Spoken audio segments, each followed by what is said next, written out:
السلام عليكم ورحمة الله.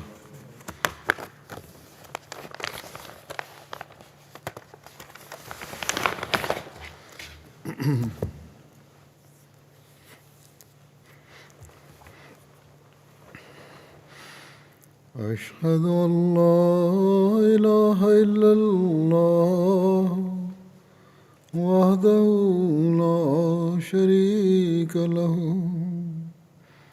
وأشهد أن محمدا عبده ورسوله أما بعد فأعوذ بالله من الشيطان الرجيم بسم الله الرحمن الرحيم الحمد لله رب العالمين الرحمن الرحيم مالك يوم الدين إياك نعبد وإياك نستعين اهدنا الصراط المستقيم صراط الذين أنعمت عليهم غير المغضوب عليهم ولا الضالين.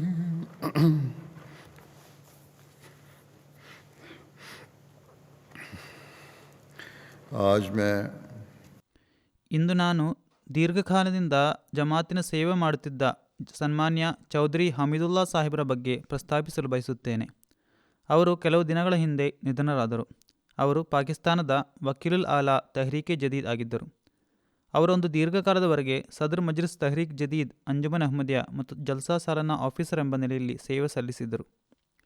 February 7ರಂದು Tahir heart ಇನ್ಸ್ಟಿಟ್ಯೂಟ್ನಲ್ಲಿ 87ನೇ ವಯಸ್ಸಿನಲ್ಲಿ ಅವರು ನಿಧನರಾದರು. ಇನ್ನಾ ಲಿಲ್ಲಾಹಿ ವ ಇನ್ನಾ ಇಲೈಹಿ ರಾಜಿಊನ್. ಸನ್ಮಾನ್ಯ ಚೌಧರಿ ಸಾಹೇಬರ ತಂದೆ ಹೆಸರು ಬಾಬು ಮೊಹಮ್ಮದ್ ಬಕ್ಷ್ ಸಾಹಿಬ್ ಮತ್ತು ತಾಯಿ ಹೆಸರು ಆಯಿಷಾ ಬೀಬಿ ಸಾಹಿಬಾ ಎಂದಾಗಿತ್ತು. ಬೇರದ ಆಸುಪಾಸಿನ ಪ್ರದೇಶದ ನಿವಾಸಿಗಳಾಗಿದ್ದರು. ಚೌಧರಿ ಸಾಹೇಬರು 1934ರಲ್ಲಿ ಕಾದ್ಯಾನಿಯಲ್ಲಿ ಜನಿಸಿದರು. ಅವರ ತಂದೆ ಅವರ ಜನನಕ್ಕೆ ಸುಮಾರು 5 ವರ್ಷಗಳಿಗೆ ಮುಂಚೆ ಅಹ್ಮದಿಯತ್ ಸ್ವೀಕರಿಸಿದ್ದರು. ಅವರು ಸರ್ಗೋದಾ ಜಿಲ್ಲೆಯ ಬಂಗ್ಲಾಬಕು ಎಂಬಲ್ಲಿ ನದಿಗಳ ವಿಭಾಗದಲ್ಲಿ ಕೆಲಸ ಮಾಡುತ್ತಿದ್ದರು. ಬಂಗ್ಲಾಬಕುವಿನಲ್ಲಿ ನೆಲೆಸಿದರು. ಅವರು ತಮ್ಮ ಅಹ್ಮದಿಯತ್ ಸ್ವೀಕಾರದ ವೃತ್ತಾಂತವನ್ನು ಹೀಗೆ ಹೇಳುತ್ತಾರೆ: ನಾನು ಅಲ್ಲಾಹನ ಆಣೆ ಹಾಕಿಕೊಂಡು ಒಂದು ಕನಸನ್ನು ಬರೆಯುತ್ತಿದ್ದೇನೆ. ಅದೇನೆಂದರೆ, ನಾನು 1929ರ ಅಕ್ಟೋಬರ್ ತಿಂಗಳಲ್ಲಿ ರಾತ್ರಿ ಸುಮಾರು 2 ಗಂಟೆಯ ವೇಳೆ ನಾನು ಕನಸಿನಲ್ಲಿ ಹೀಗೆ ಕಂಡನು. ಪರ್ಯಟನೆ ಮಾಡುತ್ತಾ ನನ್ನಲ್ಲಿಗೆ ಹಜರತ್ ಪೈಗಂಬರ್ ಸಲ್ಲಲ್ಲಾಹು ಅಲೈಹಿ ವಸಲ್ಲಂ ಬಂದಿರುವರು. ಹಜರತ್ ಪೈಗಂಬರ್ ಸಲ್ಲಲ್ಲಾಹು ಅಲೈಹಿ ವಸಲ್ಲಂ ಒಂದು ಮುಸಲ್ಲದಲ್ಲಿ ಕುಳಿತಿದ್ದರು. ಮಡಿಯಲ್ಲಿ 2 ಕೈಗಳನ್ನು ಇರಿಸಿಕೊಂಡು ಕುಳಿತಿದ್ದರು ಮತ್ತು ಬೆರಳುಗಳಿಂದ ಎಣಿಸುತ್ತಾ ದೇವಸ್ಮರಣೆ ಮಾಡುತ್ತಿದ್ದರು. ಅವರು ಮುಖವನ್ನು ಪಶ್ಚಿಮ ದಿಕ್ಕಿಗೆ ಮಾಡಿಟ್ಟುಕೊಂಡಿದ್ದರು. ಅವರು ನನ್ನೊಡನೆ ಹೇಳಿದರು, ನೀನು ಕುಳಿತುಕೊಂಡಿರುವ ಕುರ್ಚಿಯ ಗೂಟ ಅಥವಾ ಸ್ಕ್ರೂ ಸಡಿಲಗೊಂಡಿದೆ. ಹೀಗೆ ಹೇಳಿದಾಗ ನಾನು ಬೇಗನೆ ಕುರ್ಚಿಯಿಂದ ಎದ್ದು ನೋಡಿದಾಗ ಒಂದು ಸ್ಕ್ರೂ ಸಡಿಲಗೊಂಡಿತ್ತು. ನಾನು ಕೃತಜ್ಞತೆ ಅರ್ಪಿಸುತ್ತಾ ಹೇಳಿದೆ, ನೀವು ದಾಸನ ಜೀವವನ್ನು ರಕ್ಷಿಸಿದ್ದೀರಿ. ಮುಂದಕ್ಕೆ ಅಥವಾ ಹಿಂದಕ್ಕೆ ಬಿದ್ದಿದ್ದರೆ ತಲೆಗೆ ಪೆಟ್ಟಾಗುತ್ತಿತ್ತು. ಸ್ವಲ್ಪ ಸಮಯದ ನಂತರ ರಸೂಲುಲ್ಲಾಹ್ ಸಲ್ಲಲ್ಲಾಹು ಅಲೈಹಿ ವಸಲ್ಲಂರ ಅನುಗ್ರಹಿತ ಕೈಯಲ್ಲಿ ಒಂದು ಹೊಸ ಆಫೀಸ್ ಕುರ್ಚಿ ಇತ್ತು. ಅದರ ಕೈಭಾಗಗಳು ಮುಂದಕ್ಕೆ ಚಾಚಿದ್ದವು. ಅವರು ನನ್ನೊಡನೆ ಹೇಳಿದರು, ಈ ಕುರ್ಚಿಯಲ್ಲಿ ಕುಳಿತುಕೊಳ್ಳು. ಇದು ಅಹ್ಮದಿಯತ್ತಿನ ಕುರ್ಚಿಯಾಗಿದೆ. ಇದು ಸಾಕ್ಷ್ಯಗಳ ಸಹಿತ ಯಥಾರ್ಥ ಇಸ್ಲಾಂ ಆಗಿದೆ. ಇಷ್ಟೊಂದು ಕಂಡ ನಂತರ ನಾನು ನಿದ್ದೆಯಿಂದ ಎಚ್ಚೆತ್ತುಕೊಂಡೆನು. ಈ ಕನಸು ಚೌಧರಿ ಸಾಹೇಬರ ತಂದೆಯ ಅಹ್ಮದಿ ಸ್ವೀಕಾರಕ್ಕೆ ಕಾರಣವಾದ ಸಂಗತಿಯಾಗಿದೆ. ಚೌಧರಿ ಸಾಹೇಬರು ತನ್ನ ಪ್ರಾಥಮಿಕ ಶಿಕ್ಷಣವನ್ನು ಕಾದ್ಯಾನಿನಲ್ಲಿ ಪಡೆದಿದ್ದರು. 1946ರಲ್ಲಿ ಹಜರತ್ ಮುಸ್ಲಿಮೌದ್ ರಜಿಯಲ್ಲಾಹುರ ವಕ್ಫನ ಯೋಜನೆಯ ಘೋಷಣೆ ಮಾಡಿದಾಗ ಚೌಧರಿ ಸಾಹೇಬರು 8ನೇ ತರಗತಿಯ ವಿದ್ಯಾರ್ಥಿಯಾಗಿದ್ದರು. ಈ ಮನವಿಗೆ ಲಬ್ಬೈಕ್ ಹೇಳುತ್ತಾ ಸನ್ನದ್ಧರಾಗಿದ್ದುಕೊಂಡು ಅವರ ತಾಯಿ ಅವರನ್ನು ಹಜರತ್ ಮುಸ್ಲಿಮೌದ್ ರಜಿಯಲ್ಲಾಹುರ ಸನ್ನಿಧಿಗೆ ಕೊಂಡು ಹೋದರು. ಇವನು ನನ್ನ ಮಗ, ನಾನು ಇವನನ್ನು ಧರ್ಮದ ಸೇವೆಗಾಗಿ ವಕ್ಫ್ ಮಾಡುತ್ತೇನೆ ಎಂದು ಖಲೀಫತುಲ್ ಮಸೀಹರೊಡನೆ ಅವರ ತಾಯಿ ಹೇಳಿದರು. ಅನಂತರ ಹಜರತ್ ಮುಸ್ಲಿಮೌದ್ ರಜಿಯಲ್ಲಾಹು ಕೆಲವು ನಿರ್ದೇಶಗಳನ್ನು ನೀಡುತ್ತಾ ಅವರ ಸ್ಕೂಲಿನ ಕಲಿಕೆಯನ್ನು ಮುಂದುವರಿಸಲು ಹೇಳಿದರು.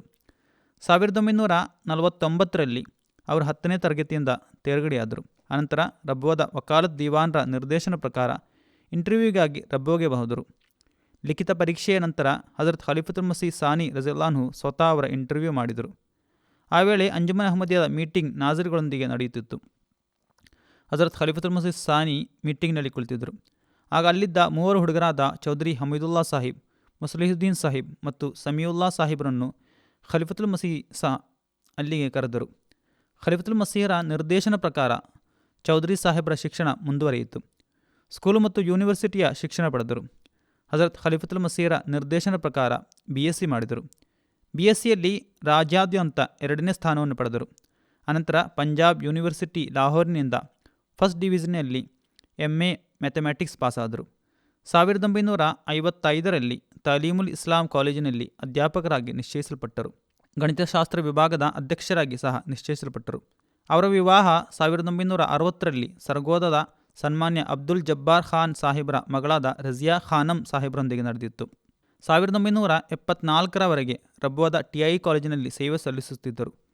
ಕಾಲೇಜ್ ಸರ್ಕಾರಿ ಆದಾಗ ಹಜರತ್ ಖಲೀಫತುಲ್ ಮಸೀಹ್ ಸಾಲಿಸ್ ರಹಮುಲ್ಲರ ನಿರ್ದೇಶನ ಪ್ರಕಾರ ಕಾಲೇಜಿನಿಂದ ರಾಜೀನಾಮೆ ಪಡೆದರು. ಏಕೆಂದರೆ ಕಾಲೇಜ್ ನ್ಯಾಷನಲೈಸ್ ಆಗಿತ್ತು. ಅವರು ವಕ್ಫ್ ಜಿಂದಗಿ ಆದ ಕಾರಣದಿಂದ ಸರ್ಕಾರದ ಕಾಲೇಜಿನಲ್ಲಿ ಕಲಿಸುವ ಅನುಮತಿ ಅವರಿಗೆ ಇರಲಿಲ್ಲ. ವಕ್ಫ್ ಜಿಂದಗಿಯಾದ ಕೆಲವರೊಡನೆ ಕಾಲೇಜಿನಲ್ಲಿ ಕೆಲಸ ಜಾರಿಯಿರಿಸಲು ಹಜರತ್ ಖಲೀಫತುಲ್ ಮಸೀಹ್ ಸಾಲಿಸ್ ರಹಮುಲ್ಲಾ ನಿರ್ದೇಶನ ನೀಡಿದರು. ಏಕೆಂದರೆ ಅಲ್ಲಿಯೂ ಅವಶ್ಯಕತೆ ಇತ್ತು. ಕೆಲವರೊಡನೆ ಜಮಾತಿನ ಸೇವೆ ಮಾಡಲು ಹೋಗಲು ನಿರ್ದೇಶಿಸಿದರು.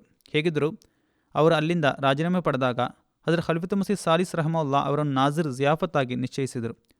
1982ರಲ್ಲಿ ಹಜರತ್ ಖಲೀಫತುಲ್ ಮಸೀಹ್ ರಾಬಿ ಅವರನ್ನು ವಕೀಲುಲ್ ಆಲಾ ತೆಹ್ರೀಕ್ ಜದೀದ್ ಆಗಿ ನಿಶ್ಚಯಿಸಿದರು. ಅದರೊಂದಿಗೆ ಕೆಲವು ಕಾಲದವರೆಗೆ ಅವರು ಎಡಿಷನಲ್ ಸದರ್ ಮಜ್ಲಿಸ್ ತೆಹ್ರೀಕ್ ಜದೀದ್ ಸಹ ಆಗಿದ್ದರು. ಜೂಬ್ಲಿ ವರ್ಷವಾದ 1989ರಲ್ಲಿ ಸದರ್ ಮಜ್ಲಿಸ್ ತೆಹ್ರೀಕ್ ಜದೀದ್ ಆಗಿ ನಿಶ್ಚಯಿಸಲ್ಪಟ್ಟರು ಮತ್ತು ಮರಣದವರೆಗೆ ಈ ಸೇವೆಯನ್ನು ಮಾಡುತ್ತಿದ್ದರು.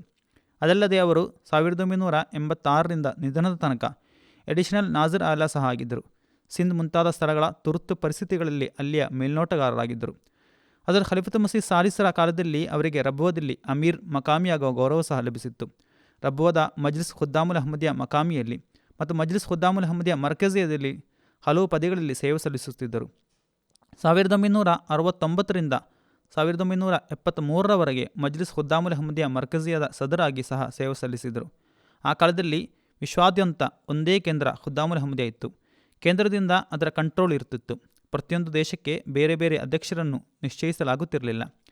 1969ರಲ್ಲಿ ಚೌಧರಿ ಸಾಹೇಬ್ರನ್ನು ಹಜರತ್ ಖಲೀಫತುಲ್ ಮಸೀಹ್ ಸಾಲಿಸ್ ರಹಮುಲ್ಲಾ ಮಜ್ಲಿಸ್ ಖುದ್ದಾಮುಲ್ ಅಹಮದಿಯಾ ಮರ್ಕಜಿಯಾ ಸದರ್ ಆಗಿ ನಿಶ್ಚಯಿಸಿದ ಸಂದರ್ಭದಲ್ಲಿ ಖಲೀಫತುಲ್ ಮಸೀಹರು ಕೆಲವು ಮುಖ್ಯವಾದ ಮಾತುಗಳನ್ನು ಹೇಳಿದರು. ಹೇಗಿದ್ದರೂ ಅವರ ಭಾಷಣದಿಂದ ದೀರ್ಘವಾದ ಆದರೆ ಮುಖ್ಯವಾದ ಈ ಉಲ್ಲೇಖವನ್ನು ನಾನು ಓದಿ ಹೇಳುತ್ತೇನೆ. ಏಕೆಂದರೆ ಈ ನಿರ್ದೇಶನಗಳು ಹಜರತ್ ಮಸೀಹ್ ಮೌದ್ ಇಸ್ಲಾಮರ ಸ್ವಂತ ಸಂತಾನಗಳಿಗೂ ಆಧ್ಯಾತ್ಮಿಕ ಸಂತಾನಗಳಿಗೂ ಮತ್ತು ಜಮಾತಿನ ಕೆಲಸ ಮಾಡುವವರಿಗೂ ಬಹಳ ಮುಖ್ಯವಾದುದಾಗಿದೆ. ಅವುಗಳನ್ನು ಯಾವಾಗಲೂ ನೆನಪಿನಲ್ಲಿಡಬೇಕು ಮತ್ತು ಅವುಗಳ ಪ್ರಕಾರ ನಡೆಯಲು ಪ್ರಯತ್ನಿಸಬೇಕು. ನಾವು ಆ ಹಕ್ಕುಗಳನ್ನು ಈಡೇರಿಸುತ್ತಿದ್ದೇವೆಯೇ ಅಥವಾ ಇಲ್ಲವೇ ಎಂದು ಚಿಂತಿಸಬೇಕಾಗಿದೆ. ಹಜರತ್ ಖಲೀಫತುಲ್ ಮಸೀಹ್ ಸಾಲಿಸ್ ರಹಮುಲ್ಲಾ ಹೇಳುತ್ತಾರೆ, ಸದರ್ ಆಗುತ್ತಿರುವ ಯುವಕನಿಗಾಗಿ ದುಆ ಮಾಡಬೇಕು. ಈ ಹುದ್ದೆಯಿಂದ ನಿವೃತ್ತಿ ಹೊಂದುತ್ತಿರುವ ನಿಷ್ಠಾವಂತ ಯುವಕನಿಗಾಗಿಯೂ ದುಆ ಮಾಡಬೇಕು. ಅಲ್ಲಾಹನು ಅವರ ಪ್ರಯತ್ನಗಳನ್ನು ಸ್ವೀಕರಿಸಲಿ. ಅಲ್ಲಾಹನ ಸಹಾಯದೊಂದಿಗೆ ಬಂದಿರುವ ಯುವಕನಿಗೂ ಮೊದಲಿನವರಿಗಿಂತ ಹೆಚ್ಚು ಕೆಲಸ ಮಾಡಲು ಅಲ್ಲಾಹನು ಸೌಭಾಗ್ಯ ನೀಡಲಿ. ನಾವು ಯಾವುದೇ ಹಂತದಲ್ಲಿ ನಿಲ್ಲುವಂತಿಲ್ಲ. ನಮ್ಮಲ್ಲಿ ಹೊಸದಾಗಿ ಹೊಣೆಗಾರಿಕೆ ಲಭಿಸುವ ಪ್ರತಿಯೊಬ್ಬರು ಮೊದಲಿನವರಿಗಿಂತ ಮುಂದಕ್ಕೆ ಹೋಗಲು ಪ್ರಯತ್ನ ಮಾಡಬೇಕು. ಏಕೆಂದರೆ ಅಲ್ಲಾಹನ ಅನುಗ್ರಹದಿಂದ ಜಮಾತ್ ವಿಸ್ತೀರ್ಣಗೊಳ್ಳುತ್ತಿದೆ ಮತ್ತು ಹರಡುತ್ತಿದೆ. ಜಮಾತಿನ ಕೆಲಸಗಳು ಸಹ ವರ್ಧಿಸುತ್ತಿವೆ. ಅದರ ಹೊಣೆಗಾರಿಕೆಗಳು ಸಹ ವರ್ಧಿಸುತ್ತಿವೆ. ಒಟ್ಟಿನಲ್ಲಿ ನಾನು ಹೇಳುತ್ತಿರುವುದೇನೆಂದರೆ, ಈಗ ಮಜ್ಲಿಸ್ನ ಅಧ್ಯಕ್ಷತೆಯ ಸ್ಥಾನವನ್ನು ವಹಿಸಿರುವ ವ್ಯಕ್ತಿಗೆ ಹಜರತ್ ಮಸೀಹ್ ಮೌದ್ ಇಸ್ಲಾಮರೊಂದಿಗೆ ಕುಟುಂಬ ಸಂಬಂಧವಿಲ್ಲ. ಆದರೆ ಆಧ್ಯಾತ್ಮಿಕ ಸಂಬಂಧದ ದೃಷ್ಟಿಯಲ್ಲಿ ಪ್ರತಿಯೊಬ್ಬ ವ್ಯಕ್ತಿ ತನ್ನ ಧೈರ್ಯ, ಪ್ರಯತ್ನ, ದುಆ ಮತ್ತು ವಿನಯದ ಮೂಲಕ ಹಜರತ್ ಮಸೀಹ್ ಮೌದ್ ಇಸ್ಲಾಮರ ಆಧ್ಯಾತ್ಮಿಕ ಸಂತಾನರಾಗಲು ಯೋಗ್ಯರಾಗಿದ್ದಾರೆ. ನೈಜ ಮತ್ತು ಯಥಾರ್ಥ ಮಗನಾಗಬೇಕು. ಕೇವಲ ಆಧ್ಯಾತ್ಮಿಕ ಮಕ್ಕಳಾಗಿದ್ದುಕೊಂಡು ಸ್ವಂತ ಮಕ್ಕಳಿಗಿಂತಲೂ ಮುಂದೆ ಆಗುವ ಅನೇಕರಿದ್ದಾರೆ. ರಕ್ತ ಸಂಬಂಧವೆಂಬುದು ಒಂದು ಭೌತಿಕವಾದ ಸಂಬಂಧವಾಗಿದೆ. ಧರ್ಮ ಮತ್ತು ಆಧ್ಯಾತ್ಮಿಕತೆಯೊಂದಿಗೆ ಅದಕ್ಕೆ ಯಾವುದೇ ಸಂಬಂಧವಿರುವುದಿಲ್ಲ. ಹಜರತ್ ಮಸೀಹ್ ಮೌದ್ ಇಸ್ಲಾಮರಿಗೆ ತನ್ನ ಮಕ್ಕಳೊಂದಿಗಿದ್ದ ಯಥಾರ್ಥ ಸಂಬಂಧ ಆಧ್ಯಾತ್ಮಿಕ ಸಂಬಂಧವೇ ಆಗಿದೆ. ಹಜರತ್ ಮಸೀಹ್ ಮೌದ್ ಇಸ್ಲಾಮರೊಂದಿಗೆ ಕೌಟುಂಬಿಕ ಅಥವಾ ರಕ್ತ ಸಂಬಂಧವಿರುವವರು ಈ ಸಂಗತಿಯನ್ನು ನೆನಪಿನಲ್ಲಿಡಬೇಕು. ಪ್ರವಾದಿಗಳು ಯಾರ ವಾರಸುದಾರರೂ ಅಲ್ಲ. ಅದೇ ರೀತಿಯಲ್ಲಿ ಯಾರಿಗೂ ವಾರಸ ಹಕ್ಕಾಗಿ ಏನೂ ಕೊಡುವುದೂ ಇಲ್ಲವೆಂದು ಆದ್ದರಿಂದಲೇ ಹೇಳಲಾಗಿದೆ. ಏಕೆಂದರೆ ವಾರಸುದಾರರ ಸಂಬಂಧ ಕೌಟುಂಬಿಕ ನಂಟಿನ ಕಾರಣದಿಂದಾಗಿರುತ್ತದೆ. ಅದನ್ನು ಇಲ್ಲಿ ನಿರಾಕರಿಸಲಾಗಿದೆ. ಆದರೆ ಆಧ್ಯಾತ್ಮಿಕ ವರದಾನಗಳ ಮತ್ತು ಅನುಗ್ರಹಗಳ ಬಗ್ಗೆ ಹೇಳುವುದಾದರೆ ಅದೇ ನೈಜತೆ, ಸತ್ಯತೆ ಮತ್ತು ವಿವೇಕವಾಗಿದೆ. ಯಾರು ಅಲ್ಲಾಹನ ಆದೇಶವನ್ನು ಅವನ ಇಚ್ಛೆ ಮತ್ತು ಆಜ್ಞೆ ಪ್ರಕಾರ ನಿಲ್ಲಿಸುತ್ತಾರೋ ಅವರೇ ಸರಿಯಾದ ಅರ್ಥದಲ್ಲಿ ಒಬ್ಬ ವ್ಯಕ್ತಿಯ ಆಧ್ಯಾತ್ಮಿಕ ಮಕ್ಕಳಾಗಿರುತ್ತಾರೆ. ಪ್ರತಿಯೊಬ್ಬ ವ್ಯಕ್ತಿ ತನ್ನ ನಿಷ್ಠೆ ಮತ್ತು ತ್ಯಾಗದ ಪ್ರಕಾರ ತನ್ನ ಪ್ರತಿಫಲವನ್ನು ಪಡೆಯುತ್ತಾನೆ. ಒಟ್ಟಿನಲ್ಲಿ ಆಧ್ಯಾತ್ಮಿಕ ವ್ಯಕ್ತಿಯ ಆಧ್ಯಾತ್ಮಿಕ ಮಕ್ಕಳು ಇವರೇ ಆಗಿರುತ್ತಾರೆ. ಅವರಿಗೆ ಸ್ವಂತ ಮಕ್ಕಳು ಎಂಬುದೇನೂ ಇರುವುದಿಲ್ಲ. ಯಥಾರ್ಥದಲ್ಲಿ ಹಜರತ್ ಮಸೀಹುಲ್ ಇಸ್ಲಾಮರ ಆಧ್ಯಾತ್ಮಿಕ ಮಕ್ಕಳೇ ಯಥಾರ್ಥ ಮಕ್ಕಳಾಗಿರುವರು. ಆದ್ದರಿಂದಲೇ ಹಜರತ್ ಮಸೀಹುಲ್ ಇಸ್ಲಾಂ ತನ್ನ ಸ್ವಂತ ಮಕ್ಕಳ ಬಗ್ಗೆ ಹೀಗೆ ಹೇಳಿದ್ದರು: ಅಲ್ಲಾಹನು ನನ್ನ ದುಆವನ್ನು ಸ್ವೀಕರಿಸಿದ್ದನು ಮತ್ತು ನನ್ನ ಸ್ವಂತ ಮಕ್ಕಳನ್ನು ಆಧ್ಯಾತ್ಮಿಕ ವ್ಯಕ್ತಿಗಳನ್ನಾಗಿ ಮಾಡಿದ್ದಾನೆ. ಸ್ವಂತ ಮಕ್ಕಳಾಗಿರುವುದರಲ್ಲಿ ಏನಾದರೂ ಶ್ರೇಷ್ಠತೆ ಇರುತ್ತಿದ್ದರೆ ಅವರಿಗೆ ದುಆಗಳನ್ನು ಮಾಡುವ ಅಥವಾ ಅವುಗಳನ್ನು ಅಲ್ಲಾಹನು ಸ್ವೀಕರಿಸುವ ಅವಶ್ಯಕತೆ ಇದ್ದಿರಲಿಲ್ಲ. ಆದ್ದರಿಂದ ಯಥಾರ್ಥ ಸಂಗತಿ ಏನೆಂದರೆ, ಕುಟುಂಬ ಸಂಬಂಧವಿಲ್ಲದಿದ್ದರೂ ಆಧ್ಯಾತ್ಮಿಕ ಸಂಬಂಧ ಸುದೃಢವಾಗಿರಬೇಕಾದುದು ಅಗತ್ಯ. ಹಜರತ್ ಮಸೀಹುಲ್ ಇಸ್ಲಾಮರ ಸ್ವಂತ ಸಂತಾನವಾಗುವುದರಲ್ಲಿ ಏನಾದರೂ ಶ್ರೇಷ್ಠತೆ ಇದೆ ಎಂಬುದು ತಪ್ಪಾದ ಭಾವನೆಯಾಗಿದೆ. ಇಸ್ಲಾಮಿನಲ್ಲಿ ಕೆಲವರು ಹಜರತ್ ಪೈಗಂಬರ್ ಸಲ್ಲಲ್ಲಾಹು ಅಲೈಹಿ ವಸಲ್ಲಮರ ಸ್ವಂತ ಸಂತಾನಗಳೊಂದಿಗೆ ಶತ್ರುತ್ವವಿರಿಸಿದ್ದರು. ಕೆಲವರು ಸ್ವಂತ ಸಂತಾನವಾದ ಕಾರಣದಿಂದ ಅವರಿಗೆ ಗೌರವವನ್ನು ಕೊಟ್ಟರು. ಈ ಸಂಬಂಧದ ಕಾರಣದಿಂದ ಅವರಿಗೆ ಗೌರವ ಕೊಡುವುದಾದರೆ ಅದು ಸಹ ಮೂರ್ಖತನವಾಗಿದೆ. ಸ್ವಂತ ಸಂತಾನವಾದ ಕಾರಣದಿಂದ ಶತ್ರುತ್ವವಿರಿಸುವುದು ಸಹ ತಪ್ಪು. ಸ್ವಂತ ಸಂತಾನವಾದ ಕಾರಣದಿಂದ ಮಾತ್ರ ಗೌರವ ಕೊಡುವುದಾದರೆ ಅದೂ ತಪ್ಪಾಗಿದೆ. ಇದರೊಳಗೆ ಯಾವುದೇ ಆಧ್ಯಾತ್ಮಿಕ ಇಲ್ಲ. ಹೀಗೆ ಭಾವಿಸುವುದರಲ್ಲಿ ಯಾವುದೇ ವಿವೇಕವಿಲ್ಲ. ಯಥಾರ್ಥ ಸಂಬಂಧ ಆಧ್ಯಾತ್ಮಿಕತೆಯದ್ದಾಗಿದೆ. ಸ್ವಂತ ಸಂತಾನಗಳಲ್ಲಿ ಈ ಸಂಬಂಧ ಸುದೃಢವಾಗಿ ನೆಲೆನಿಂತಿದ್ದರೆ, ಅವರಲ್ಲಿ ತ್ಯಾಗ ಮತ್ತು ಸಮರ್ಪಣೆಯ ಹಾಗೂ ನಿಸ್ವಾರ್ಥತೆಯ ಗುಣ ಇರುವುದಾದರೆ ಅಲ್ಲಾಹನು ಅವರಿಗೂ ಪ್ರತಿಫಲವನ್ನು ನೀಡುವನು, ತನ್ನ ಸಾಮೀಪ್ಯ ಮತ್ತು ಸಂಪ್ರೀತಿಯನ್ನು ನೀಡುವನು.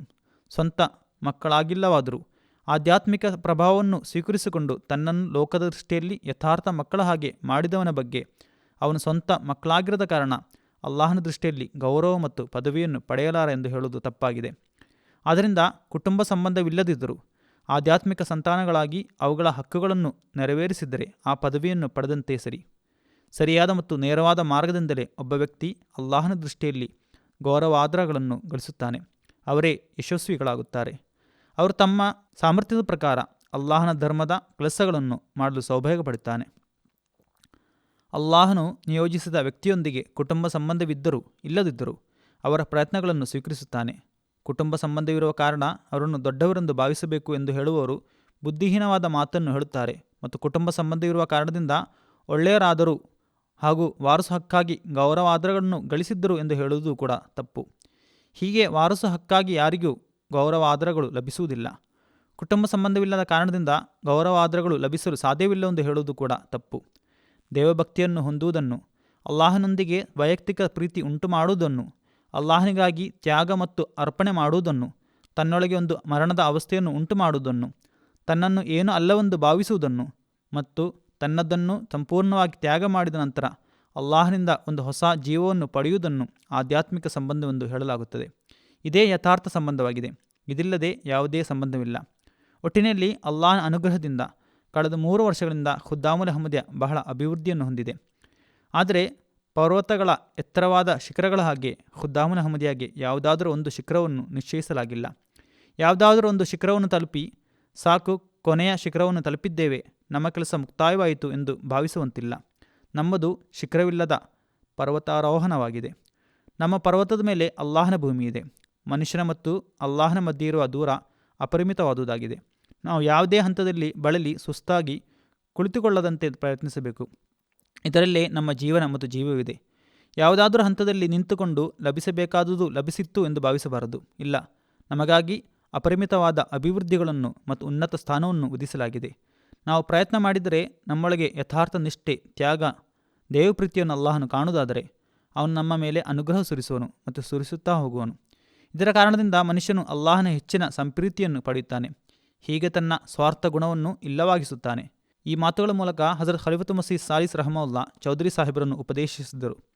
ಚೌಧರಿ ಸಾಹೇಬರ ಕಾರಣದಿಂದ ನಮಗೂ ಈ ಮಾತುಗಳು ತಲುಪಿದವು. ಪ್ರತಿಯೊಬ್ಬ ವಕ್ಫೆ ಜಿಂದಗಿ ಕೆಲಸ ಮಾಡುವ ಪ್ರತಿಯೊಬ್ಬ ವ್ಯಕ್ತಿ, ಹಜರತ್ ಮಸೀಹುಲ್ ಇಸ್ಲಾಮರ ಕುಟುಂಬದ ಪ್ರತಿಯೊಬ್ಬ ಸದಸ್ಯ ಈ ಮಾತುಗಳ ಬಗ್ಗೆ ಚಿಂತಿಸುವಾಗ ಚೌಧರಿ ಸಾಹೇಬರ ಪದವಿಗಳನ್ನು ಉನ್ನತಗೊಳಿಸಲು ದುಆ ಮಾಡಬೇಕು. ಅವರ ಕಾರಣದಿಂದಲೇ ನಮಗೆ ಈ ಸುವರ್ಣ ಮಾತುಗಳು ಕೇಳುವ ಮತ್ತು ಅರಿಯುವ ಸಂದರ್ಭ ಒದಗಿ ಬಂದಿದೆ.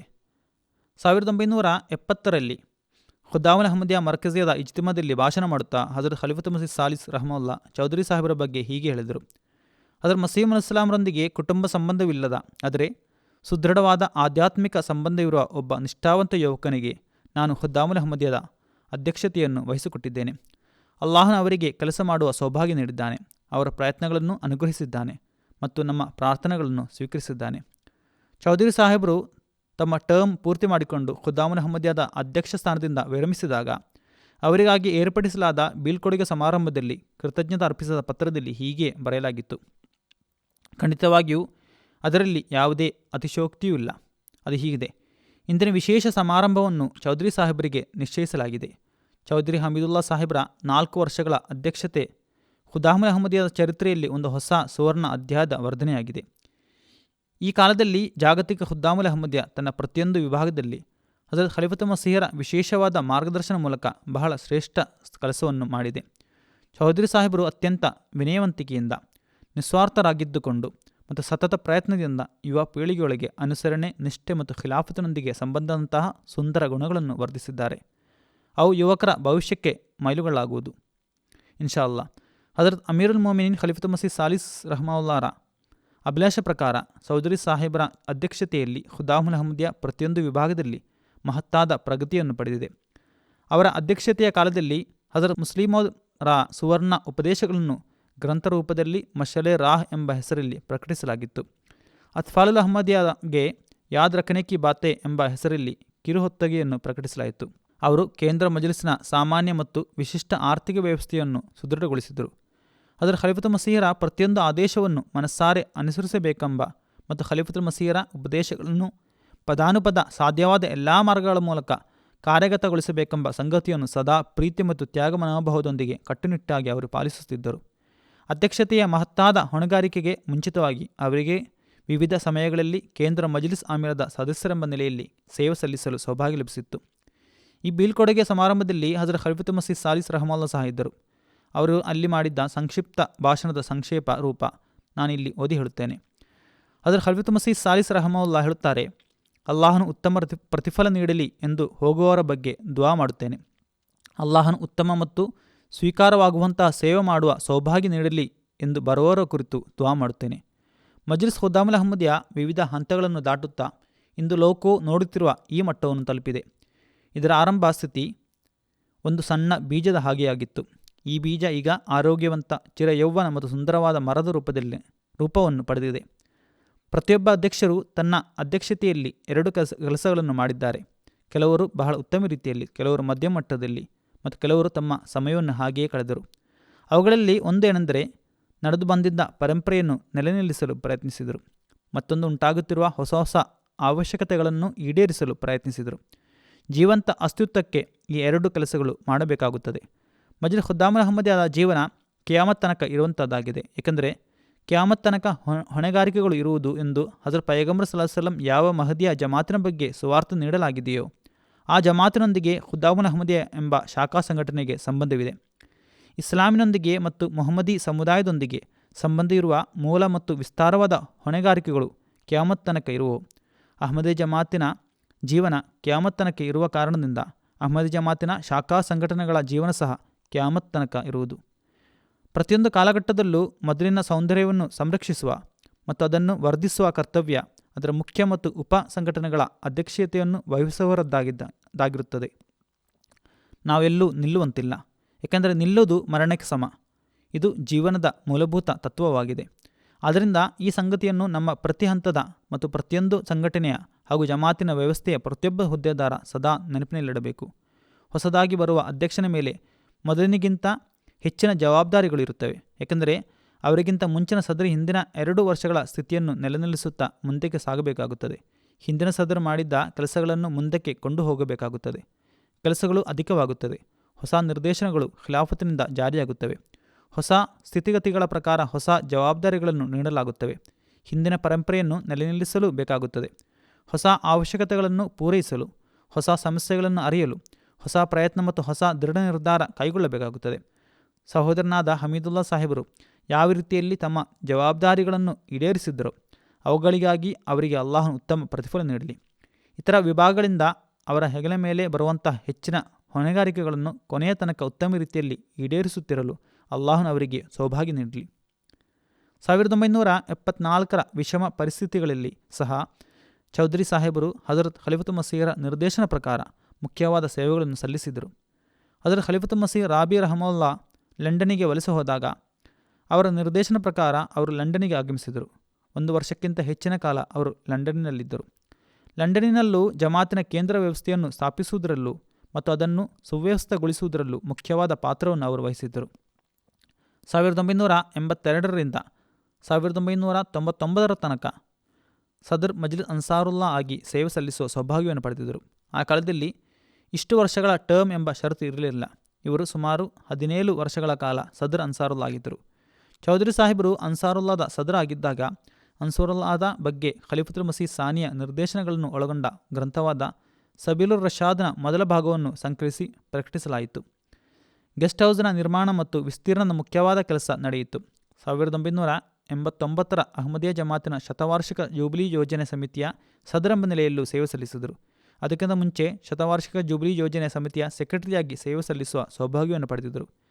2005ರಲ್ಲಿ ಖಿಲಾಫತ್ ಅಹಮದಿಯಾ ಶತವಾರ್ಷಿಕ ಜೂಬಿಲಿ 2008ರ ಸದರಾಗಿದ್ದರು. ಅದೊಂದು ಸ್ಥಿರವಾದ ಕೆಲಸವಾಗಿತ್ತು. ಇಲ್ಲಿಯವರೆಗೂ ಅವರು ಅದರ ಅಧ್ಯಕ್ಷತೆಯನ್ನು ವಹಿಸಿದ್ದರು. ಈಗಲೂ ಅದರ ಕೆಲವು ಸಂಗತಿಗಳು ಪ್ರಕಟಿಸಲಾಗುತ್ತವೆ.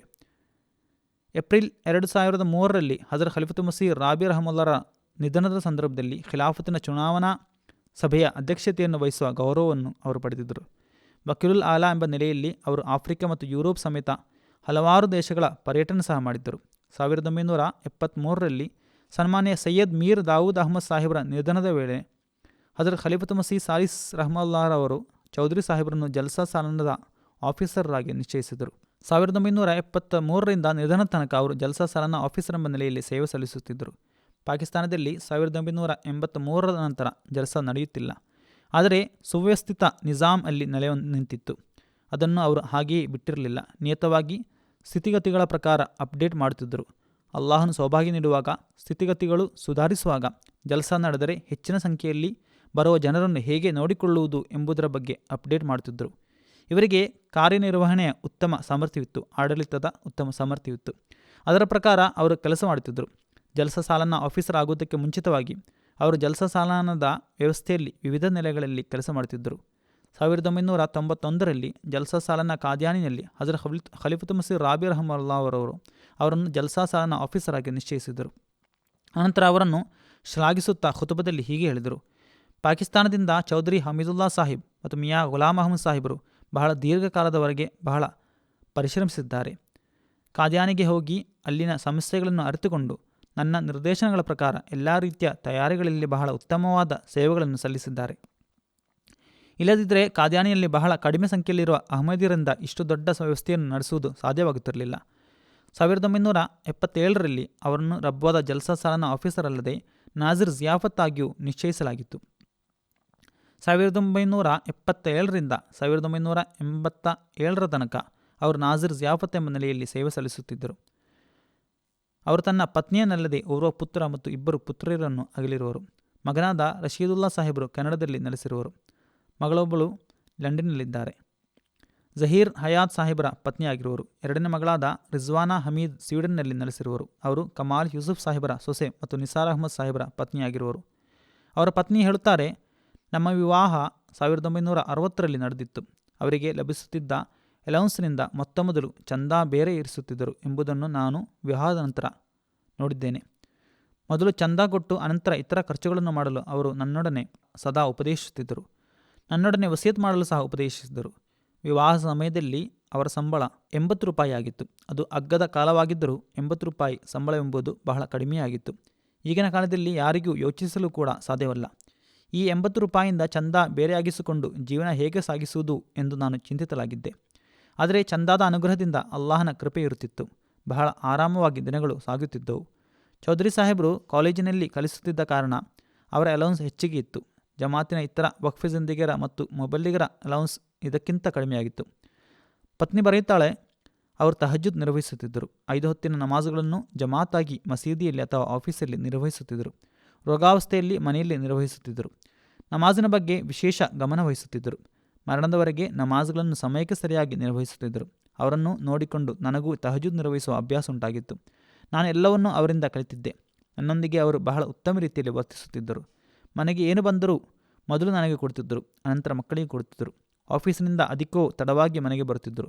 ಬಹಳ ರಾತ್ರಿ ತನಕ ಆಫೀಸಿನಲ್ಲಿ ಕೆಲಸ ಮಾಡುತ್ತಿದ್ದರು. ಹೀಗೆ ರಾತ್ರಿ ಬರುವಾಗ ನನಗೆ ತೊಂದರೆ ಕೊಡುತ್ತಿರಲಿಲ್ಲ. ಹೊರಗಿನ ಬಾಗಿಲಿನ ಕೀಲಿಗೈಯಿಂದ ಸ್ವತಃ ಬಾಗಿಲನ್ನು ತೆರೆದುಕೊಂಡು ಒಳಗೆ ಬರುತ್ತಿದ್ದರು. ಎಷ್ಟು ತಡವಾಗಿ ಬರುವುದಾದರೂ ಬೆಲ್ ಬಾರಿಸುತ್ತಿರಲಿಲ್ಲ. ತಡವಾಗಿ ಬಂದು ನಿದ್ದೆಯಿಂದ ಎಚ್ಚರಗೊಳಿಸುತ್ತಿರಲಿಲ್ಲ. ಪಾತ್ರೆಯಲ್ಲಿ ಊಟವನ್ನು ಹಾಕಿಕೊಂಡು ಮುಚ್ಚಿಟ್ಟು ನಾನು ಮಲಗಲು ಹೋಗುತ್ತಿದ್ದೆ. ಅವರು ಆಫೀಸಿನಿಂದ ಬಂದು ಸ್ವತಃ ಅದನ್ನು ಬಿಸಿ ಮಾಡಿಕೊಂಡು ಅಗತ್ಯವಿದ್ದಷ್ಟು ತೆಗೆದುಕೊಂಡು ತಿನ್ನುತ್ತಿದ್ದರು. ಊಟದ ಮತ್ತು ಬಟ್ಟೆಯ ವಿಷಯಗಳಲ್ಲಿ ಎಂದಿಗೂ ಬೇಡಿಕೆಗಳನ್ನು ಮಾಡುತ್ತಿರಲಿಲ್ಲ. ತಿನ್ನಲಿಕ್ಕೆ ಸಿಗುವುದನ್ನು ಖುಷಿಯಿಂದ ತಿನ್ನುತ್ತಿದ್ದರು. ನಾನು ತರುತ್ತಿದ್ದ ವಸ್ತ್ರಗಳನ್ನು ಸಂತೋಷದಿಂದ ಧರಿಸುತ್ತಿದ್ದರು. ಎಂದಿಗೂ ಆಕ್ಷೇಪ ಎತ್ತುತ್ತಿರಲಿಲ್ಲ. ಮನೆಯಲ್ಲಿ ಸಮಾಧಾನ ಮತ್ತು ನೆಮ್ಮದಿ ಉಂಟಾಗುವಂತೆ ಆಗಲು ಇದು ಮುಖ್ಯವಾದ ತತ್ವವಾಗಿದೆ. ಇದರ ಪ್ರಕಾರ ನಡೆಯುವುದಾದರೆ ಮನೆಯ 80% ಜಗಳಗಳು ಉಂಟಾಗಲಾರವು. ಶಹೀದರ, ಹುದ್ದೆದಾರರ, ಜಮಾತಿನ ಸೇವಕರ, ವಿಶಿಷ್ಟ ವ್ಯಕ್ತಿಗಳ, ಸಂಬಂಧಿಕರ ಮತ್ತು ಗೊತ್ತಿರುವ ಇತರ ವ್ಯಕ್ತಿಗಳ ಜನಾಜಗಳಲ್ಲಿ ಖಂಡಿತ ಭಾಗವಹಿಸುತ್ತಿದ್ದರು ಮತ್ತು ದಫನ್ ಮಾಡುವ ತನಕ ಇರುತ್ತಿದ್ದರು. ಯಾರ ಬಗ್ಗೆಯೂ ಮನಸ್ಸಿನಲ್ಲಿ ಕೋಪವಿರಲಿಲ್ಲ. ಬೇರೆಯವರ ತಪ್ಪುಗಳನ್ನು ಕಡೆಗಣಿಸುವ ಸ್ವಭಾವದವರಾಗಿದ್ದರು. ಕೃಪಾಳು ಪತಿಯಾಗಿದ್ದರು ಮತ್ತು ಮಕ್ಕಳಿಗೆ ಕರುಣಾಳು ತಂದೆಯಾಗಿದ್ದರು. ಸಂಬಂಧಿಕರಲ್ಲಿ ಯಾರೊಡನೆಯೂ ಕೋಪಗೊಳ್ಳುತ್ತಿರಲಿಲ್ಲ. ಸಂಧಾನದಲ್ಲಿ ಮೊದಲನಾಗುತ್ತಿದ್ದರು. ಅಲ್ ಇಜ್ಜತ್ತು ಲಿಲ್ಲಾಹಿ ಜಮೀಯನ್, ಸಕಲ ಗೌರವಗಳು ಅಲ್ಲಾಹನಿಗೆ ಎಂದು ಹೇಳುತ್ತಿದ್ದರು. ತನ್ನ ಸಹೋದರ ಸಹೋದರಿಯರು ಮತ್ತು ಇತರ ಸಂಬಂಧಿಕರ ಬಗ್ಗೆ ತುಂಬ ಕಾಳಜಿ ವಹಿಸುತ್ತಿದ್ದರು. ಪ್ರತಿ ಗುರುವಾರದಂದು ರಬ್ಬೌದಲ್ಲಿರುವ ತನ್ನ ಸಹೋದರಿಯ ಮನೆಗೆ ಹೋಗುತ್ತಿದ್ದರು. ಚೌಧರಿ ಸಾಹೇಬರು ತಂದೆ ತಾಯಂದಿರನ್ನು ಸಹ ಬಹಳ ಉತ್ತಮ ರೀತಿಯಲ್ಲಿ ನೋಡಿಕೊಳ್ಳುತ್ತಿದ್ದರು. ಪತ್ನಿ ಹೇಳುತ್ತಾರೆ, ಆಸ್ಪತ್ರೆಯಲ್ಲಿ ನನ್ನ ಆಪರೇಷನ್ ನಡೆದಿತ್ತು. 10 ದಿನಗಳ ಕಾಲ ನಾನು ಆಸ್ಪತ್ರೆಯಲ್ಲಿದ್ದೆ. ಮಲಗಲಿಕ್ಕೆ ಅಲ್ಲಿ ಜಾಗವಿರಲಿಲ್ಲ. ನನ್ನ ರೂಮಿನಲ್ಲಿ ನೆಲದಲ್ಲಿ ಅವರು ಮಲಗುತ್ತಿದ್ದರು. ನನಗೆ ನೆಲದಲ್ಲಿ ಮಲಗಲು ಸಾಧ್ಯವಿಲ್ಲವೆಂದು ಹೇಳಿ ಎಂದಿಗೂ ದೂರು ಕೊಟ್ಟಿರಲಿಲ್ಲ. ನಾನು ರೋಗಿಯಾಗಿ ತಾಯಿರ್ ಹಾರ್ಟ್ನಲ್ಲಿ ದಾಖಲಾದಾಗ ಅಲ್ಲೂ ನನ್ನ ಜೊತೆ ಇರುತ್ತಿದ್ದರು. ಎಲ್ಲ ರೀತಿಯಲ್ಲೂ ಕಾಳಜಿ ವಹಿಸುತ್ತಿದ್ದರು. ಅವರ ಮಗಳು ಹೇಳುತ್ತಾಳೆ, ಎಂದಿಗೂ ನಮ್ಮ ತಂದೆ ನಮ್ಮ ತಾಯಿಯೊಂದಿಗೆ ಉಚ್ಚ ಸ್ವರದಲ್ಲಿ ಮಾತನಾಡುತ್ತಿರಲಿಲ್ಲ. ನಮ್ಮ ತಂದೆ ಕೇವಲ ನಮ್ಮ ತಂದೆಯಾಗಿರಲಿಲ್ಲ, ನಮ್ಮ ಸ್ನೇಹಿತರು ಆಗಿದ್ದರು. ನಾವು ಪ್ರತಿಯೊಂದು ಮಾತುಗಳನ್ನು ಅವರೊಂದಿಗೆ ಶೇರ್ ಮಾಡಬಹುದಾಗಿತ್ತು, ಹಂಚಬಹುದಾಗಿತ್ತು. ನಾನು ಸಣ್ಣವಳಾಗಿದ್ದಾಗ ನನ್ನ ರೂಮಿನಲ್ಲೇ ತಹಜುದ್ ನಮಾಜ್ ನಿರ್ವಹಿಸುತ್ತಿದ್ದರು. ಆ ವೇಳೆಗಳಲ್ಲಿ ಅವರು ಪದೇ ಪದೇ ಮಾಡುತ್ತಿದ್ದ ಈ ಒಂದು ದುವಾ ನನಗೆ ಈಗಲೂ ನೆನಪಿದೆ. ಹೇ ಕಾದಿರೋ ತವಾನ ಆಫಾತ್ ಸೆ ಬಚಾನ, ಹೇ ಸರ್ವಶಕ್ತನಾದ ಅಲ್ಲಾ, ಆಪತ್ತುಗಳಿಂದ ರಕ್ಷಿಸು. ಚಿಕ್ಕಂದಿನಿಂದ ನಿದ್ದೆ ಹೋಗುವುದಕ್ಕೆ ಮುಂಚಿತವಾಗಿ ಅವರು ನಮಗೆ ಕಥೆಗಳನ್ನು ಹೇಳಿಕೊಡುತ್ತಿದ್ದರು. ಸ್ವೀಡನ್ಗೆ ಬಂದರೆ ನನ್ನ ಸಣ್ಣ ಮಕ್ಕಳಿಗೂ ಕಥೆಗಳನ್ನು ಹೇಳಿಕೊಡುತ್ತಿದ್ದರು. ನಮ್ಮ ತಂದೆ ನಮಗೆ ಪ್ರಾರ್ಥನೆಗಳ ಖಜಾನೆಯಾಗಿದ್ದರು. ಅವರೆರಡನೇ ಮಗಳು ಹೇಳುತ್ತಾರೆ, ಜೀವನ ಪೂರ್ತಿ ಅವರ ರೂಟೀನ್ ಏನಾಗಿತ್ತಂದರೆ ಬೆಳಗಿನ ಉಪಹಾರ ಮಾಡಿದ ನಂತರ ಆಫೀಸಿಗೆ ಹೋಗುತ್ತಿದ್ದರು ಮತ್ತು ಮಧ್ಯಾಹ್ನ ತಡವಾಗಿ ಮನೆಗೆ ಬರುತ್ತಿದ್ದರು. ಅಸರ ನಂತರ ಪುನಃ ಆಫೀಸಿಗೆ ಹೋಗುತ್ತಿದ್ದರು. ಅನಂತರ ಇಶಾದ ನಂತರ ತಡವಾಗಿ ಮನೆಗೆ ಬರುತ್ತಿದ್ದರು. ಚಿಕ್ಕಂದಿನಿಂದ ನಮಗೆ ಗಣಿತದಲ್ಲಿ ನೆರವಿನ ಅವಶ್ಯಕತೆ ಇದ್ದರೆ ಅವರ ಬಳಿ ಫಜರ್ ನಂತರ ಕೇವಲ 1 ಗಂಟೆ ಮಕ್ಕಳನ್ನು ಕಲಿಸಲು ಸಮಯವಿರುತ್ತಿತ್ತು. ಆ ಸಮಯದಲ್ಲಿ ನಾವು ಹೋಗುತ್ತಿದ್ದೆವು. ಒಂದು ಸಲ ಜಲಸ ಚಾಲನೆಗೆ ಮುಂಚಿತವಾಗಿ ನಡೆಸಲಾಗುವ ಮುಆಯಿನಾ ಎಂಬ ಪ್ರೋಗ್ರಾಮಿನ ನಂತರ ಸ್ವಯಂ ಸೇವಕರು ಊಟ ಮಾಡುತ್ತಿದ್ದರು. ಮಣ್ಣಿನ ಪಾತ್ರೆಗಳಲ್ಲಿ ಸಾರು ಹಾಕಲಾಗುತ್ತಿತ್ತು. ಖಲೀಫತುಲ್ ಮಸೀಹರ ಮುಂದೆ ಸಹ ಪಾತ್ರೆ ಇರಿಸಲಾಗಿತ್ತು. ಅದರಲ್ಲಿ ಖಲೀಫತುಲ್ ಮಸೀಹ್ ಸಾಲಿಸ್ ರಹಮುಲ್ಲಾ ಚೌಧರಿ ಸಾಹೇಬರೊಡನೆ ಹೇಳಿದರು, ನೀವು ನನ್ನ ಪಾತ್ರೆಯಲ್ಲಿ ನನ್ನೊಡನೆ ಊಟ ಮಾಡಿರಿ. ಅವರು ಯಥಾರ್ಥ ಅರ್ಥದಲ್ಲಿ ವಕ್ಫೆ ಜಿಂದಗಿಯ ಹಕ್ಕುಗಳನ್ನು ನೆರವೇರಿಸುವವರಾಗಿದ್ದರು. ಆಹಾರ ಪಾನೀಯ ಸೇವನೆ ಮತ್ತು ನಿದ್ದೆಯನ್ನು ಹೊರತುಪಡಿಸಿ ಉಳಿದ ಸಮಯಗಳಲ್ಲಿ ಕೇವಲ ಜಮಾತಿನ ಕೆಲಸಗಳನ್ನು ಮಾಡುತ್ತಿದ್ದರು. ಸಮಯವನ್ನು ವ್ಯರ್ಥ ಮಾಡುತ್ತಿರಲಿಲ್ಲ.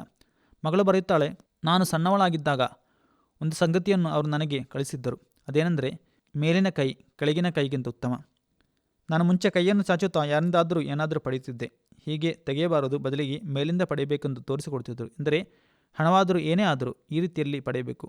ಇದು ಸಹ ತರಬೇತಿಯ ಉತ್ತಮ ರೀತಿಯಾಗಿದೆ. ಭೌತಿಕವಾದ ವಸ್ತುಗಳೊಂದಿಗೆ ಅವರಿಗೆ ಕಿಂಚಿತ್ತೂ ಪ್ರೀತಿ ಇರಲಿಲ್ಲ. ಯಾರು ಎಷ್ಟೇ ದೊಡ್ಡ ಕೊಡುಗೆ ಕೊಟ್ಟರೂ ಅದರಿಂದ ಅಗತ್ಯಕ್ಕಿಂತ ಹೆಚ್ಚು ಸಂತೋಷಗೊಳ್ಳುತ್ತಿರಲಿಲ್ಲ. ಈ ಒಂದು ಗುಣ ನಾನು ಬೇರೆ ಯಾರಲ್ಲೂ ಕಂಡಿಲ್ಲ. ಅವರಿಗೆ ಜಮಾತಿನ ಕೆಲಸಗಳಲ್ಲಿ ಮಾತ್ರ ಅಭಿರುಚಿ ಇತ್ತು.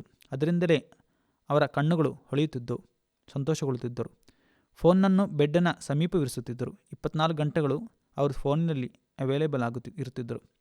ಅವರ ಹಿರಿಯ ಮಗಳು ಹೇಳುತ್ತಾರೆ, ತನ್ನ ಮಕ್ಕಳ ಮೇಲೆ ಅವರಿಗೆ ಆಳವಾದ ದೃಷ್ಟಿ ಇತ್ತು. ಅವರ ಭಾವನೆ ಮತ್ತು ಅನಿಸಿಕೆಗಳ ಬಗ್ಗೆ ಕಾಳಜಿ ವಹಿಸುತ್ತಿದ್ದರು. ಎಂದಿಗೂ ತಮ್ಮ ಸ್ವಂತ ಕೆಲಸಗಳ ಭಾರವನ್ನು ನಮಗೆ ಹಾಕುತ್ತಿರಲಿಲ್ಲ. ತಮ್ಮ ಕೆಲಸಗಳನ್ನು ಸ್ವತಃ ಮಾಡುತ್ತಿದ್ದರು. ಸದಾ ನಮ್ಮನ್ನು ಸಹಾಯ ಮಾಡಲು ಪ್ರಯತ್ನಿಸುತ್ತಿದ್ದರು. ನನ್ನ ಮಕ್ಕಳನ್ನು ಸಹ ಸಮೀಪ ಕುಳ್ಳಿರಿಸಿಕೊಂಡು ಜಮಾತಿನ ಸಂಗತಿಗಳನ್ನು ಹೇಳಿಕೊಡುತ್ತಿದ್ದರು. ವಕ್ಫ್ನ ಅನುಗ್ರಹಗಳು ಮತ್ತು ಖಿಲಾಫತಿನೊಂದಿಗೆ ತಮ್ಮ ವಿಶ್ವಾಸವರ್ಧಕ ಘಟನೆಗಳನ್ನು ಹೇಳಿಕೊಡುತ್ತಿದ್ದರು.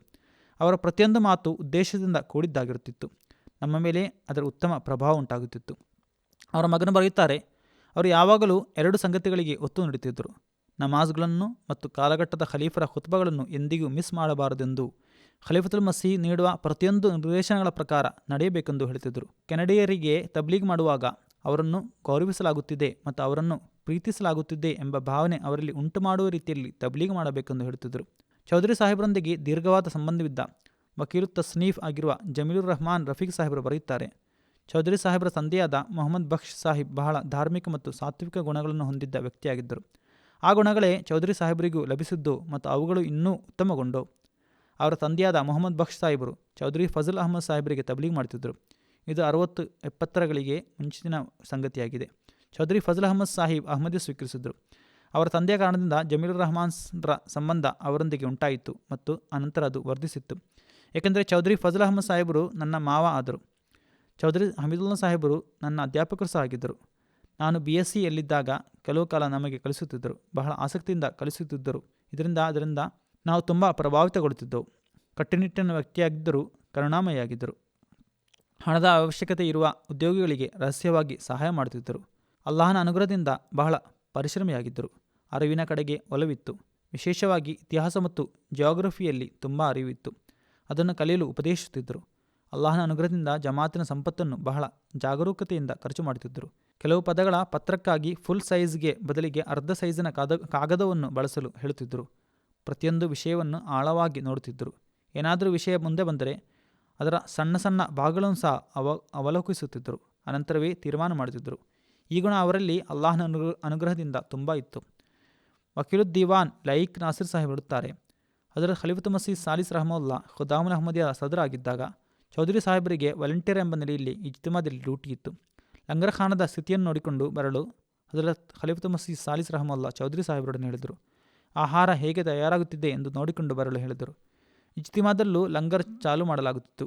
ಚೌಧರಿ ಸಾಹೇಬರು ಹೇಳುತ್ತಾರೆ, ನಾನು ಹೋಗಲು ತಯಾರಾದಾಗ ಖಲೀಫತುಲ್ ಮಸೀಹ್ ಸಾಲಿಸ್ ನನ್ನನ್ನು ಮರಳಿ ಕರೆದರು. ಅವರು ಹೇಳಿದರು, ಲಂಗರಿನ ಇನ್ಚಾರ್ಜ್ ಬಹಳ ಕಠಿಣ ಸ್ವಭಾವದವರಾಗಿದ್ದಾರೆ. ಅವರು ನಿನ್ನನ್ನು ಒಳಗೆ ಹೋಗಲು ಬಿಡಲಿಕ್ಕಿಲ್ಲ, ಏಕೆಂದರೆ ನೀನು ಯಾವುದೇ ಅಥಾರಿಟಿ ಇಲ್ಲದೆ ಹೋಗುತ್ತಿದ್ದೀಯ. ಅವರು ಹಿರಿಯ ವಯಸ್ಸಿನವರೂ ಆಗಿರುವರು. ಹೀಗೆ ಖಲೀಫತುಲ್ ಮಸೀಹರು ತನ್ನ ಖುದಾಮುಲ್ ಅಹಮದಿಯ ಬ್ಯಾಜನ್ನು ತೆಗೆದುಕೊಂಡು ನನ್ನ ಬಟ್ಟೆಗೆ ಅಂಟಿಸಿದರು. ಸದರ್ ಖುದಾಮುಲ್ ಅಹಮದಿಯ ನಿನ್ನನ್ನು ಕಳಿಸಿದ್ದಾರೆ ಎಂಬ ಅಥಾರಿಟಿ ಈಗ ನಿನಗಿದೆ. ಹೋಗು ಮತ್ತು ರಿಪೋರ್ಟ್ ಪಡೆದುಕೊಂಡು ಬಾ ಎಂದು ಹೇಳಿದರು. ಹೊರಗಿನ ಜಮಾತುಗಳಿಗೆ ಹೋಗಿ ಜನರನ್ನು ಭೇಟಿಯಾಗಿಕೊಂಡು ನನ್ನ ಸಲಾಂ ಮುಟ್ಟಿಸಲು ನಾನೆಲ್ಲ ನಾಜರುಗಳೊಡನೆ ಮತ್ತು ವಕೀಲರೊಡನೆ ಹೇಳಿದಾಗ ಚೌಧರಿ ಸಾಹೇಬರು ಸಹ 2 ಸಲ ಹೋದರು. ಸರ್ಗೋದಾ ಜಿಲ್ಲೆಯನ್ನು ಅವರಿಗೆ ಒಪ್ಪಿಸಲಾಗಿತ್ತು. ಅವರು ಯಾವುದೇ ಮನೆಯನ್ನು ಬಿಡಲಿಲ್ಲ. ಪ್ರತಿಯೊಂದು ಮನೆಗೆ ಹೋಗಿ ನನ್ನ ಸಲಾಂ ತಲುಪಿಸಿದರು. ಮನೆಯಲ್ಲಿ ಯಾರನ್ನಾದರೂ ಭೇಟಿಯಾಗಲು ಸಾಧ್ಯವಾಗದಿದ್ದರೆ ಅವರು ಇರುವ ಜಾಗಕ್ಕೆ ಹೋಗಿ ಅವರನ್ನು ಭೇಟಿಯಾಗುತ್ತಿದ್ದರು. ಕೆಲವು ಜಾಗಗಳಲ್ಲಿ ವಾಹನಗಳು ಪಾಸ್ ಆಗುತ್ತಿರಲಿಲ್ಲ. ಹೀಗೆ ಆಗುವಾಗ ಬಹಳ ಸಲ ಅವರು ಹಲವಾರು ಕಿಲೋಮೀಟರ್ಗಳು ನಡೆದುಕೊಂಡು ಹೋಗಿ ನನ್ನ ಸಲಾಂ ತಲುಪಿಸಿದರು. ಸಂದೇಶವನ್ನು ಜನರ ಮುಂದೆ ಓದಿ ಹೇಳುವಾಗ ತಪ್ಪಾಗಿ ಓದಿದರೆ ಸರಿ ಮಾಡಿ ಹೇಳಬೇಕೆಂದು ಸಹ ಅವರು ನಿರ್ದೇಶಿಸುತ್ತಿದ್ದರು. ಈ ಮಟ್ಟದಷ್ಟು ಅವರು ಕರಾರುವಕ್ಕಾಗಿದ್ದರು. ಅನುಸರಣೆ ಮಾಡುತ್ತಾ ಅದರ ಪ್ರಕಾರ ಪೂರ್ಣವಾಗಿ ನಡೆದುಕೊಳ್ಳುತ್ತಿದ್ದರು. ನಾನು ಅವರಿಗೆ ನೀಡುವ ಸಂದೇಶವನ್ನು ಹಲವಾರು ಬಾರಿ ಓದುತ್ತಿದ್ದರು. ಅವರು ಹೀಗೆ ಹೇಳುತ್ತಿದ್ದರು, ಸಣ್ಣದು ಅಥವಾ ದೊಡ್ಡದಾದ ಯಾವುದೇ ಸಂಗತಿಯನ್ನು ಅಥವಾ ನಮ್ಮಿಂದ ತಪ್ಪು ನಡೆದಿದ್ದರೂ ಸಹ ಖಲೀಫತುಲ್ ಮಸೀಹರಿಗೆ ತಿಳಿಸಬೇಕು. ಖಂಡಿತವಾಗಿಯೂ ಖಲೀಫತುಲ್ ಮಸೀಹರಿಗೆ ತಿಳಿಸಬೇಕು. ಇದರಿಂದ ದುಆ ಆಗುತ್ತದೆ, ಸುಧಾರಣೆಯೂ ಆಗುತ್ತದೆ. ಅತ್ಯಂತ ಸರಳತೆಯಿಂದ ಇರುತ್ತಿದ್ದರು. ಪರ್ಯಟನೆ ವೇಳೆ ಯಾವುದೇ ಪ್ರೋಟೋಕಾಲ್ ಇರಬಾರದೆಂದು ಜಮಾತಿಗೆ ನಿರ್ದೇಶನ ನೀಡಿದ್ದರು. ಊಟದ ಸಮಯವಾಗುವಾಗ ಸಂದರ್ಭ ಸಿಕ್ಕಿದ ಪ್ರಕಾರ ಇದ್ದಲ್ಲಿಂದಲೇ ತಿನ್ನುತ್ತಿದ್ದರು. ಕೆಲವು ಬಾರಿ ವಾಹನದಲ್ಲಿ ಕುಳಿತುಕೊಂಡೇ ಊಟ ಮಾಡುತ್ತಿದ್ದರು. ಕೆಲವೊಮ್ಮೆ ಗ್ರಾಮಗಳ ಪರ್ಯಟನೆ ನಡೆಸುವಾಗ ಕೃಷಿ ಭೂಮಿಯ ಒಂದು ಬದಿಯಲ್ಲಿ ಕುಳಿತುಕೊಂಡೇ ಊಟ ಮಾಡುತ್ತಿದ್ದರು. ಕೆಲವು ಸಲ ಪರ್ಯಟನೆಯ ಸಂದರ್ಭದಲ್ಲಿ ಕೆಲವು ಜಮಾತುಗಳು ಅವರೊಡನೆ ಭಾಷಣ ಮಾಡಲು ವಿನಂತಿಸುತ್ತಾರೆ. ಆಗ ಅವರು ಹೀಗೆ ಹೇಳಿಕೊಂಡು ನಿರಾಕರಿಸುತ್ತಿದ್ದರು, ನನಗೆ ಆದೇಶಿಸಲ್ಪಟ್ಟದನ್ನು ಮಾತ್ರ ನಾನು ಈಗ ಮಾಡುವನು. ತಮ್ಮ ತಮ್ಮ ಮೊಹಲ್ಲದ ಮಸೀದಿಗಳಲ್ಲಿ ನಮಾಜ್ ನಿರ್ವಹಿಸಲು ಕಾದ್ಯಾನ ಮತ್ತು ರಬ್ವಾದ ನಿವಾಸಿಯೊಡನೆ ಹಜರತ್ ಮುಸ್ಲಿಮೌದ್ ರಜಿಯಲ್ಲಾಹು ನಿರ್ದೇಶಿಸಿದರು. ಮರಣದವರೆಗೆ ಈ ಒಂದು ಆದೇಶ ಪ್ರಕಾರ ನಡೆಯಲು ಅವರು ಪ್ರಯತ್ನಿಸುತ್ತಿದ್ದರು. ಕೇಂದ್ರ ಮಸೀದಿಯಾದ ಮಸ್ಜಿದ್ ಮುಬಾರಕಿಗೆ ಬರುವುದಾದರೂ ಕಡಿಮೆ ಪಕ್ಷ ಒಂದು ನಮಾಜನ್ನು ಮೊಹಲ್ಲದ ಮಸೀದಿಯಲ್ಲಿ ನಿರ್ವಹಿಸಲು ಪ್ರಯತ್ನಿಸುತ್ತಿದ್ದರು. ಸಂಜೆ ಸಮಯದಲ್ಲೂ ಆಫೀಸಿಗೆ ಹೋಗುತ್ತಿದ್ದರು. ಆಫೀಸ್ ತೆರೆಯಲು ಯಾರೂ ಇಲ್ಲದಿದ್ದರೆ ಅವರು ಸ್ವತಃ ಆಫೀಸ್ ತೆರೆದು ಕೆಲಸ ಮಾಡುತ್ತಿದ್ದರು. ಈ ಅಭ್ಯಾಸ ಅವರಿಗೆ ಕಾಲೇಜ್ ಕಾಲದಿಂದಲೇ ಇತ್ತು. ಕಾಲೇಜ್ ಕಾಲದ ಒಂದು ಸ್ವಾರಸ್ಯಕರವಾದ ಒಂದು ಘಟನೆಯನ್ನು ಅವರು ಬರೆಯುತ್ತಾರೆ. ಒಂದು ಸಲ ಅವರು ತಾಲೀಮುಲ್ ಇಸ್ಲಾಂ ಕಾಲೇಜಿನ ಸ್ಟಾಫ್ ರೂಮ್ನಲ್ಲಿ ಕುಳಿತುಕೊಂಡು ಸಂಜೆ ವೇಳೆ ಕೆಲಸ ಮಾಡುತ್ತಿದ್ದರು. ಆಗ ಪಿಯೋನ್ ಬಂದು ಒಂದು ಟಿಫಿನ್ ಕೊಟ್ಟರು. ತೆರೆದು ನೋಡಿದಾಗ ಅದರಲ್ಲಿ ಬಿರಿಯಾನಿ ಅಥವಾ ಪುಲಾವ್ ಇತ್ತು. ಇದನ್ನು ಪ್ರಿನ್ಸಿಪಾಲ್ ಸಾಹೇಬರು ಕಳಿಸಿದ್ದಾರೆ ಎಂದು ಪಿಯೋನ್ ಹೇಳಿದರು. ಆ ಕಾಲದಲ್ಲಿ ಹಜರತ್ ಖಲೀಫತುಲ್ ಮಸೀಹ್ ಸಾಲಿಸ್ ರಹಮುಲ್ಲಾ ಹಜರತ್ ಮಿರ್ಜಾ ನಾಸಿರ್ ಅಹಮದ್ ಸಾಹೇಬರು ಪ್ರಿನ್ಸಿಪಲ್ ಆಗಿದ್ದರು. ಸ್ಟಾಫ್ ರೂಮಿನಲ್ಲಿ ಕುಳಿತಿರುವುದು ಯಾರೆಂದು ಅವರಿಗೆ ಗೊತ್ತಿರಲಿಲ್ಲ. ಅದರ ಖಲೀಫತುಲ್ ಮಸೀಹ್ ರಾಬಿ ನಂತರ ಹೀಗೆ ಹೇಳಿದರು, ನನಗೆ ಗೊತ್ತಿತ್ತು ನೀವು ಈಗ ಅಲ್ಲಿ ಕುಳಿತುಕೊಂಡಿದ್ದೀರಿ ಎಂದು. ಆದ್ದರಿಂದ ಯಾರೇ ಕುಳಿತುಕೊಂಡಿದ್ದರೂ ಅವರಿಗೆ ಕೊಟ್ಟು ಬಾ ಎಂದು ಪಿಯೋನ್ನೊಡನೆ ನಾನು ಸಹ ಹೇಳಿದ್ದೆ. ಚೌಧರಿ ಸಾಹೇಬರ ಮನೆಗೆ ಯಾರಾದರೂ ಹೋದರೆ ಅವರು ಸ್ವತಃ ಅತಿಥಿ ಸತ್ಕಾರ ಮಾಡುತ್ತಿದ್ದರು. ಯಾವುದೇ ಫಾರ್ಮ್ಯಾಲಿಟಿ ಇಲ್ಲದೆ ಇದ್ದದ್ದನ್ನು ತನ್ನ ಕೆಳಗೆ ಕೆಲಸ ಮಾಡುವ ವ್ಯಕ್ತಿಗಳ ಮುಂದೆ ಇರಿಸುತ್ತಿದ್ದರು. ಲೈಕ್ ಆಬೀಸ್ ಸಾಹೇಬ್ ಬರುತ್ತಾರೆ, ಸಣ್ಣ ಸಣ್ಣ ವಿಷಯಗಳಲ್ಲೂ ಬಹಳ ಮುನ್ನೆಚ್ಚರಿಕೆ ವಹಿಸುತ್ತಿದ್ದರು. ಯಾವುದಾದರೂ ಡ್ರಾಫ್ಟ್ ಅಥವಾ ಬಿಲ್ ಅಥವಾ ಪತ್ರ ಅವುಗಳನ್ನು ಪೂರ್ಣವಾಗಿ ಓದದೆ ಸಹಿ ಮಾಡುತ್ತಿರಲಿಲ್ಲ. ಇದು ಅಧಿಕಾರಿಗಳಿಗೆ ಇರಬೇಕಾದ ಅವಶ್ಯಕ ಗುಣವಾಗಿದೆ. ಸರಿಯಾಗಿ ನೋಡದೆ ಸಹಿ ಮಾಡಬಾರದು. ಸಮಯನಿಷ್ಠೆಯನ್ನು ಹೊಂದಿದ್ದರು. ಪ್ರತಿಯೊಂದು ಕೆಲಸವನ್ನು ಸಮಯಕ್ಕೆ ಸರಿಯಾಗಿ ಮಾಡುವುದರಲ್ಲಿ ಎಷ್ಟು ಕರಾರುವಕ್ಕಾಗಿದ್ದರೆಂದರೆ ಸಮಯದ ಮೇಲೆ ಸವಾರರಾಗಿಕೊಂಡು ಅದನ್ನು ಬಯಸಿದಂತೆ ತಿರುಗಿಸಲು ಬಲ್ಲರೆಂಬಂತೆ ತೋಚುತ್ತಿತ್ತು. ಇಷ್ಟು ಸಮಯ ಪಾಲನೆಯನ್ನು ಹೊಂದಿದ್ದರೂ ಮರ್ಯಾದಸ್ಥರಾಗಿದ್ದರು. ಮಸೀದಿಯಲ್ಲಿ ನಮಾಜಿಗೆ ಹೋದರೆ ದೇವಸ್ಮರಣೆಯಲ್ಲಿ ಮಗ್ನರಾಗುತ್ತಿದ್ದರು. ನಮಾಜಿನ ಸಮಯವಾದರೆ ನಮಾಜ್ ಏಕೆ ಶುರುವಾಗಿಲ್ಲವೆಂದು ಸಾಮಾನ್ಯವಾಗಿ ಜನರು ಗಡಿಯಾರ ನೋಡಲು ಶುರು ಮಾಡುವ ರೀತಿಯಲ್ಲಿ ಚೌಧರಿ ಸಾಹೇಬರು ಗಡಿಯಾರದ ಕಡೆಗೆ ನೋಡುತ್ತಿರಲಿಲ್ಲ. ಇಮಾಮ್ ನಮಾಜ್ಗಾಗಿ ನಿಲ್ಲಲು ಬರುವಾಗ ನಮಾಜ್ ನಿರ್ವಹಿಸುತ್ತಿದ್ದರು. ಹೊರಗಿನಿಂದ ಬರುವ ಮೊಬ್ಬಲಿಗರಿಗೆ ಉಪದೇಶ ನೀಡುತ್ತಿದ್ದರು. ಸಾಮಾನ್ಯವಾಗಿ ಹಜರತ್ ಮಸೀಹುಲ್ ಇಸ್ಲಾಮರ ಗ್ರಂಥಗಳನ್ನು ಓದಲು ಮತ್ತು ಅವುಗಳಲ್ಲಿರುವ ಅಧ್ಯಾಪನಗಳ ಪ್ರಕಾರ ನಡೆಯಲು ಉಪದೇಶಿಸುತ್ತಿದ್ದರು. ಈ ರೀತಿಯಲ್ಲಿ ಲೋಕದ ಎಲ್ಲ ಕಡೆ ಅಹ್ಮದಿಯತ್ತಿನ ಒಂದೇ ರೂಪವನ್ನು ಉಂಟು ಮಾಡಬಹುದೆಂದು ಹೇಳುತ್ತಿದ್ದರು. ಸಮೀವುಲ್ಲಾ ಸಿಯಾಲ್ ಸಾಹೇಬ್ ಹೇಳುತ್ತಾರೆ, ನಾವು ಒಟ್ಟಿಗೆ 10ನೇ ತರಗತಿ ಪೂರ್ತಿ ಮಾಡಿದ ನಂತರ ಹಜರತ್ ಖಲೀಫತುಲ್ ಮಸೀಹ್ ಸಾನಿಯರ ಸನ್ನಿಧಿಗೆ ಹೋದೆವು. ವಕ್ಫ್ ಸ್ವೀಕರಿಸಲು ವಿನಂತಿಸಿದೆವು. ಹುಜೂರ್ ನಮ್ಮ ವಕ್ಫನ್ನು ಸ್ವೀಕರಿಸಿದರು. ಕೊನೆಯ ಸಮಯದವರೆಗೆ ಸುಮಾರು 71 ವರ್ಷಗಳ ಕಾಲ ವಿವಿಧ ನೆಲೆಗಳಲ್ಲಿ ನಾನು ಅವರೊಡನೆ ಇದ್ದೆ. ತನ್ನ ಗುಣವೈಶಿಷ್ಟ್ಯಗಳ ದೃಷ್ಟಿಯಲ್ಲಿ ಅವರೊಬ್ಬ ಮಹಾನುಭವರಾಗಿದ್ದರು. ಸಹಾನುಭೂತಿ ಹೊಂದಿದ್ದ, ಧೈರ್ಯಶಾಲಿಯಾದ, ಸದಾ ದೀನಿನ ಸೇವೆ ಮಾಡುವ ಮತ್ತು ಖಿಲಾಫತಿನೊಂದಿಗೆ ಅಪಾರವಾದ ಪ್ರೇಮವನ್ನು ಹೊಂದಿದ ವ್ಯಕ್ತಿಯಾಗಿದ್ದರು. ಹೊಸದಾಗಿ ಬರುವ ಅಫ್ವೇಜಂದಿಗರನ್ನು ಅತ್ಯಂತ ಉತ್ತಮ ರೀತಿಯಲ್ಲಿ ತರಬೇತಿ ಮಾಡುತ್ತಿದ್ದರು. ಇದು ಅವರೊಂದು ಉತ್ತಮ ಗುಣವಾಗಿತ್ತು. ಆದ್ದರಿಂದ ನಾನು ಸಹ ಕೆಲವು ವಕ್ಫೇಜಂದಿಗರನ್ನು ತರಬೇತಿ ಮಾಡಿಸಲು ಅವರಿಗೆ ಒಪ್ಪಿಸಿದ್ದೆ. ಚೌಧರಿ ಸಾಹೇಬರು ಅವರನ್ನು ಬಹಳ ಉತ್ತಮ ರೀತಿಯಲ್ಲಿ ತರಬೇತಿ ಮಾಡಿದ್ದರು. ಹಲೀಂ ಕುರೇಶಿ ಸಾಹೇಬರು ಬರುತ್ತಾರೆ, ಆಡಳಿತ ಮತ್ತು ಆರ್ಥಿಕ ವಿಷಯಗಳಲ್ಲಿ ಅವರು ಬಹಳ ಕಟ್ಟುನಿಟ್ಟಾಗಿದ್ದರು. ಕಳಪೆ ಅಥವಾ ತಪ್ಪು ನಿರ್ವಹಣೆಯನ್ನು ಸಹಿಸುತ್ತಿರಲಿಲ್ಲ. ಆರ್ಥಿಕ ವಿಷಯಗಳ ಮೇಲೆ ಆಳವಾದ ದೃಷ್ಟಿ ಇರಿಸುತ್ತಿದ್ದರು ಮತ್ತು ಬೆಲೆಗಳ ಬಗ್ಗೆ ಅಪ್ಡೇಟ್ ಪಡೆಯುತ್ತಿದ್ದರು. ಯಾವುದಾದರೂ ಬಿಲ್ನಲ್ಲಿ 10 ರೂಪಾಯಿ ಕೂಡ ಹೆಚ್ಚಿಗಿದ್ದರೂ ಅದರ ಬಗ್ಗೆ ಅನ್ವೇಷಿಸುತ್ತಿದ್ದರು. ಇಂತಿಂತಹ ಅಂಗಡಿಗಳಲ್ಲಿ ಇದರ ಬೆಲೆ 100 ರೂಪಾಯಿ ಇರುವಾಗ ನೀವು 110 ರೂಪಾಯಿ ಏಕೆ ಖರ್ಚು ಮಾಡಿದ್ದೀರಿ ಎಂದು ಕೇಳುತ್ತಿದ್ದರು. ಜಲ್ಸಾ ಸಾಲಾನದ ರೋಟಿ ಪ್ಲಾಂಟಿನ ಇಂಜಿನಿಯರ್ ಆಗಿರುವ ಅಮೀರ್ ಕೈಸ್ರಾನಿ ಸಾಹೇಬ್ ಹೇಳುತ್ತಾರೆ, ಚೌಧರಿ ಸಾಹೇಬರು ಸಲಹೆಗಳಿಗೆ ಬಹಳ ಪ್ರಾಮುಖ್ಯತೆ ನೀಡುತ್ತಿದ್ದರು. ಏನಾದರೂ ತೀರ್ಮಾನ ಮಾಡುವುದಕ್ಕೆ ಮುಂಚಿತವಾಗಿ ಸಂಬಂಧಪಟ್ಟ ಹುದ್ದೆದಾರರಿಂದ ಅಥವಾ ಆ ಕೆಲಸದ ಪರಿಣಿತರಿಂದ ಖಂಡಿತ ಸಲಹೆ ಪಡೆಯುತ್ತಿದ್ದರು. ಪ್ರತಿಯೊಂದು ಹೊಸ ಹೆಜ್ಜೆ ಹಾಕುವುದಕ್ಕೆ ಮುಂಚೆ ಅದನ್ನು ವಿಶದವಾಗಿ ಅವಲೋಕಿಸುತ್ತಿದ್ದರು. ವಿಶದವಾಗಿ ಸಮಾಲೋಚನೆ ನಡೆಸಿದ ನಂತರವೇ ಏನಾದರೂ ಒಂದು ತೀರ್ಮಾನಕ್ಕೆ ತಲುಪುತ್ತಿದ್ದರು. ಸಾಮಾನ್ಯವಾಗಿ ಆಫೀಸ್ಗಳು ಮುಚ್ಚಲಾಗುತ್ತಿದ್ದ ಜುಮಾದ ದಿವಸದಂದು ರೊಟ್ಟಿ ಪ್ಲಾಂಟಿನ ಟ್ರಯಲ್ ನಡೆಸುತ್ತಿದ್ದರು. ಅದೇ ರೀತಿಯಲ್ಲಿ ಕೊನೆಯ ವಾರದ ರಜಾದಿನದಂದು ಸಹ ಹೆಚ್ಚಾಗಿ ಆಫೀಸಿಗೆ ಹೋಗುತ್ತಿದ್ದರು. ಇದರ ಬಗ್ಗೆ ಹೀಗೆ ಹೇಳುತ್ತಿದ್ದರು, ವೈಯಕ್ತಿಕ ಜೀವಿತದಲ್ಲಿ ಯಾವುದಾದರೂ ರೀತಿಯ ತೊಂದರೆ ಅಥವಾ ಕಷ್ಟತೆ ಬಂದರೆ ಜಮಾತಿನ ಕೆಲಸಗಳಿಗೆ ಹೆಚ್ಚಿನ ಸಮಯವನ್ನು ಕೊಟ್ಟರೆ ಅಲ್ಲಾಹನು ಸ್ವತಃ ಆ ಕಷ್ಟತೆಯನ್ನು ನೀಗಿಸುವನು ಎಂದು ನಾನು ಹಜರತ್ ಖಲೀಫತುಲ್ ಮಸೀಹರಿಂದ ಕಲಿತಿದ್ದೇನೆ. ರಸ್ತೆಯಲ್ಲಿ ಕಾಣುವ ಜನರೊಂದಿಗೆ ಬಹಳ ಗೌರವಾದರದಿಂದ ಭೇಟಿಯಾಗುತ್ತಿದ್ದರು. ಪ್ರತಿಯೊಬ್ಬ ವ್ಯಕ್ತಿಯೊಂದಿಗೆ ಅವರಿಗೆ ಇಷ್ಟವಿರುವ ವಿಷಯದ ಕುರಿತು ಮಾತನಾಡುತ್ತಿದ್ದರು. ಇಂಜಿನಿಯರ್ ಸಾಹೇಬರು ಹೇಳುತ್ತಾರೆ, ಮರಣಕ್ಕೆ ಮುಂಚಿನ ಒಂದು ಮೀಟಿಂಗ್ನಲ್ಲಿ ನಿರ್ಮಾಣದ ಕೆಲಸ ತಡವಾದ ಕಾರಣದಿಂದ ನನ್ನೊಡನೆ ಮತ್ತು ಇತರ ಇಂಜಿನಿಯರೊಡನೆ ತನ್ನ ಅಸಂತುಷ್ಟಿಯನ್ನು ಚೌಧರಿ ಸಾಹೇಬರು ವ್ಯಕ್ತಪಡಿಸಿದ್ದರು. ಅದೇ ದಿನ ಆಫೀಸ್ ಸಮಯದ ನಂತರ ನನಗೆ ಚೌಧರಿ ಸಾಹೇಬರು ಫೋನ್ ಮಾಡಿದರು. ಎಂದಿನಂತೆ ಮುಗುಳ್ನಗುತ್ತಾ ಹೇಳಿದರು, ಇಂದು ನಾನು ಬಹುಶಃ ಸ್ವಲ್ಪ ಕಠಿಣವಾಗಿ ನಿಮ್ಮೊಡನೆ ಮಾತನಾಡಿದ್ದೆ. ಅದಕ್ಕಾಗಿ ಕ್ಷಮೆ ಕೇಳಲಿಕ್ಕಾಗಿ ಫೋನ್ ಮಾಡಿದ್ದೇನೆ. ಅನಂತರ ಅವರು ನನ್ನ ಕ್ಷೇಮವನ್ನು ಸಹ ವಿಚಾರಿಸಿದರು. ಹಾಫೀಜ್ ಮುಜಫರ್ ಅಹಮದ್ ಸಾಹೇಬರು ಬರುತ್ತಾರೆ, ನನ್ನ ವಿನಂತಿ ಪ್ರಕಾರ ಹಜರತ್ ಖಲೀಫತುಲ್ ಮಸೀಹ್ ರಾಬಿ ರಹಮಹುಲ್ಲಾ ರಿಸರ್ಚ್ ಸೆಲ್ನ ನಿರ್ಮಾಣ ಅನುಮತಿಯನ್ನು ಕೊಟ್ಟಿದ್ದರು. ಖಲೀಫತುಲ್ ಮಸೀಹರು ಚೌಧರಿ ಸಾಹೇಬರನ್ನು ಭೇಟಿಯಾಗಲು ನಿರ್ದೇಶಿಸಿದರು. ಆಗ ಚೌಧರಿ ಸಾಹೇಬರು ಜಾಮಿಯಾ 2 ಸ್ಥಳಗಳಲ್ಲಿ ಆಫೀಸ್ ನಿರ್ಮಾಣ ಮಾಡಿಸಿದರು. ಸಮಾಲೋಚನೆ ವೇಳೆ ಹೀಗೆ ಹೇಳಿದರು, ನೀವು ಮುಂದೆಯೂ ಜಮಾತಿನ ಕೆಲಸಗಳನ್ನು ಮಾಡಬೇಕಾಗಿದೆ. ಸದಾ ಜಮಾತಿನ ಭವಿಷ್ಯದ ಅವಶ್ಯಕತೆಗಳನ್ನು ಮುಂದಿರಿಸಬೇಕು. ಮತ್ತೊಂದು, ಇದ್ದುದರಲ್ಲಿ ತೃಪ್ತಿ ಹೊಂದುವ ಸ್ವಭಾವವನ್ನು ಅಳವಡಿಸಿಕೊಳ್ಳಬೇಕು. ಆಡಂಬರದ ದೊಡ್ಡ ಆಫೀಸ್ ಟೇಬಲ್ ಅಥವಾ ಆರಾಮ ಕುರ್ಚಿಗಳ ಬದಲಿಗೆ ಆವಿಷಾನುಸಾರ ಫರ್ನಿಚರ್ ತಯಾರಿಸುವ ಕಡೆಗೆ ಗಮನ ಸೆಳೆದರು. ಲಂಡನ್ನಿನ ವಕೀಲ್ ತಬ್ಶೀರ್ ಆದ ಮಾಜಿದ್ ತಾಹಿರ್ ಸಾಹಿಬ್ ಬರೆಯುತ್ತಾರೆ, ಅವರು ಸಮಯದ ಪ್ರತಿಕ್ಷಣವನ್ನು ಧರ್ಮದ ಸೇವೆಗಾಗಿ ಖರ್ಚು ಮಾಡಿದ್ದರು. ಆಫೀಸಿನ ಹಲವು ವಿಷಯಗಳ ಕೆಲಸಗಳಲ್ಲಿ ಖಲೀಫತುಲ್ ಮಸೀಹರಿಂದ ಚೌಧರಿ ಸಾಹೇಬರಿಗೆ ತಲುಪಿಸಲಾಗುವ ಪ್ರತಿಯೊಂದು ನಿರ್ದೇಶನದ ಮೇಲೆ ತಡ ಮಾಡದೆ ಕೆಲಸ ನಿರ್ವಹಿಸುತ್ತಿದ್ದರು. ಹಲವು ಬಾರಿ ರಾತ್ರಿ ಸಮಯದಲ್ಲಿ ನಿರ್ದೇಶನ ಬರುತ್ತಿತ್ತು. ಚೌಧರಿ ಸಾಹೇಬರು ನಿರ್ದೇಶನದಂತೆ ಕೆಲಸ ಮಾಡಲು ಆಫೀಸಿಗೆ ಬರುತ್ತಿದ್ದರು ಮತ್ತು ಅದರ ಪ್ರಕಾರ ಕೆಲಸಗಳನ್ನು ಮಾಡಿಕೊಂಡು ಮನೆಗೆ ಮರಳಿ ಹೋಗುತ್ತಿದ್ದರು. ಖಂಡಿತವಾಗಿಯೂ ಖಲೀಫತುಲ್ ಮಸೀಹರ ಅಧೀನದಲ್ಲಿ ಇದ್ದುಕೊಂಡೇ ಅವರ ಪ್ರತಿಯೊಂದು ಕೆಲಸ ನಡೆಯುತ್ತಿತ್ತು. ಜಮಾತಿನ ನಿಯಮಗಳು ಬರೆಯಲಾಗಿದೆ, ಅದರ ಪ್ರಕಾರವೇ ನಡೆಯಬೇಕೆಂದು ಹೇಳಿಕೊಂಡು ಯಾರು ಜಮಾತಿನ ನಿಯಮಗಳನ್ನು ಖಲೀಫತುಲ್ ಮಸೀಹರ ಹೇಳಿಕೆಗಿಂತ ಮೇಲೆ ಎಂದು ಭಾವಿಸುತ್ತಿದ್ದರೋ ಅವರೊಡನೆ ಅವರು ಹೀಗೆ ಹೇಳುತ್ತಿದ್ದರು: ಖಲೀಫತುಲ್ ಮಸೀಹ್ ನೀಡುವ ನಿರ್ದೇಶನಗಳ ಪ್ರಕಾರ ನಡೆಯಿರಿ, ಇದೇ ನಿಮಗಿರುವ ನಿಯಮವಾಗಿದೆ. ಅದಲ್ಲದೆ ನಿಯಮದಲ್ಲಿ ಒಂದು ರೂಲಿಂಗ್ ಲಾ ಆಗಿ ಇದು ಸಹ ಇದೆ. ಜಾಮಿಯಾ ಅಹ್ಮದಿಯಾ ರಬ್ವಾದ ಪ್ರಿನ್ಸಿಪಾಲ್ರಾದ ಮುಬಶಿರ್ ಅಯಾಜ್ ಸಾಹೇಬರು ಬರೆಯುತ್ತಾರೆ: ಜಮಾತಿನ ಪರಂಪರೆಗಳ ಮತ್ತು ಯೋಜನೆಗಳ ಒಂದು ಎನ್ಸೈಕ್ಲೋಪೀಡಿಯಾ ಆಗಿದ್ದರು ಅವರು. ಇದು ಖಂಡಿತವಾಗಿಯೂ ಸರಿಯಾದ ಸಂಗತಿಯಾಗಿದೆ. ಸಂಬಂಧಪಟ್ಟ ಕೆಲಸಗಳಲ್ಲಿ ಅವರಿಗಿದ್ದ ಅಗಾಧವಾದ ಅರಿವು ಮತ್ತು ಹಿಡಿತ ಹಲವು ಸಂದರ್ಭಗಳಲ್ಲಿ ನೋಡಿದ್ದೇವೆ. ಜಾಮಿಯಕ್ಕೆ ಸಂಬಂಧಿಸಿ ಚೌಧರಿ ಸಾಹೇಬರೊಡನೆ ಮೀಟಿಂಗ್ ನಡೆಸಿದರೆ ಜಾಮಿಯದಲ್ಲಿ ಎಷ್ಟು ಮೆಟ್ಟಿಲುಗಳಿವೆ ಮತ್ತು ಎಷ್ಟು ಗಿಡಗಳಿವೆ ಮತ್ತು ಎಲ್ಲೆಲ್ಲ ಇವೆ, ಹಾಗೂ ಇಂತಿಂಥ ಜಾಗದಲ್ಲಿ ಇಂತಿಂತಹ ಕೊರತೆಗಳಿವೆ ಎಂಬುದೆಲ್ಲದರ ಬಗ್ಗೆ ಅವರು ಹೇಳಬಲ್ಲರು ಎಂದು ನಾನು ನನ್ನ ಸ್ನೇಹಿತರೊಡನೆ ಹೇಳುತ್ತಿರುತ್ತೇನೆ. ಬಹಳ ಆಳವಾಗಿ ಪ್ರತಿಯೊಂದು ಸಂಗತಿಯನ್ನು ನೋಡುತ್ತಿದ್ದರು. ಯಾವ ಸಂಗತಿಯ ಬಗ್ಗೆ ಅವರು ಮೀಟಿಂಗ್ ಮಾಡುತ್ತಿದ್ದರೋ ಅದರ ಎಲ್ಲ ವಿಷಯದ ವಿವರಗಳನ್ನು ಅದರ ಎಲ್ಲ ಭಾಗಗಳ ಸಮೇತ ತಿಳಿದುಕೊಂಡು ಮೀಟಿಂಗ್ ನಡೆಸುತ್ತಿದ್ದರು. ಜೊತೆಗಿರುವವರು ಸಹ ಹೀಗೆ ಮಾಡಬೇಕೆಂದು ಪ್ರತೀಕ್ಷೆ ಇರಿಸುತ್ತಿದ್ದರು. ರಬ್ವಾದ ಸಂಪೂರ್ಣ ಚರಿತ್ರೆ ಅವರ ಕಣ್ಣುಗಳಲ್ಲಿ ಮತ್ತು ಹೃದಯಗಳಲ್ಲಿ ಕೆತ್ತಲ್ಪಟ್ಟಂತಿದೆ. ಕೆಲವು ತಿಂಗಳಿಗೆ ಮುಂಚೆ ನನಗೆ ಚೌಧರಿ ಸಾಹೇಬರೊಂದಿಗೆ ಭೇಟಿಯಾಗುವ ಸಂದರ್ಭ ಸಿಕ್ಕಿತ್ತು. ರಬ್ವಾದ ಕೆಲವು ಚಾರಿತ್ರಿಕ ಸ್ಥಳಗಳ ಬಗ್ಗೆ ಕೆಲವು ಹಿರಿಯರು ಹೇಳಿದ ಮಾತುಗಳಲ್ಲಿ ಕೆಲವು ಬಾರಿ ಭಿನ್ನಾಭಿಪ್ರಾಯಗಳು ಕಂಡುಬರುತ್ತವೆ. ಅದನ್ನು ಗುರುತುಪಡಿಸಿಕೊಡಿರಿ ಎಂದು ನಾನು ಅವರೊಡನೆ ಹೇಳಿದೆ. ಆಗ ಅವರು ಹಲವಾರು ಸಂಗತಿಗಳನ್ನು ನನಗೆ ಹೇಳಿಕೊಟ್ಟರು.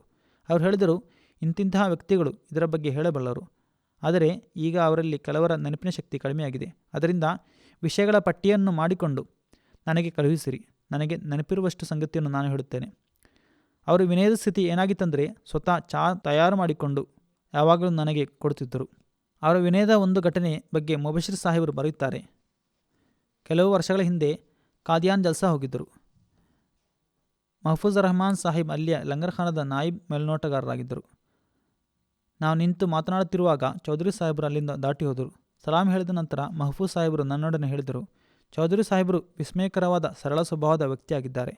ಸ್ವಲ್ಪ ಸಮಯಕ್ಕೆ ಮುಂಚೆ ನನ್ನ ಬಳಿಗೆ ಬಂದು ಚೌಧರಿ ಸಾಹೇಬರು ಹೇಳಿದರು: ಮಹಫೂಜ್ ಸಾಹಿಬ್, ಊಟವಿದ್ದರೆ ಕೊಡ್ರಿ, ನಾನು ಒಂದು ಮೀಟಿಂಗ್ನಿಂದ ಬಂದಿದ್ದೇನೆ.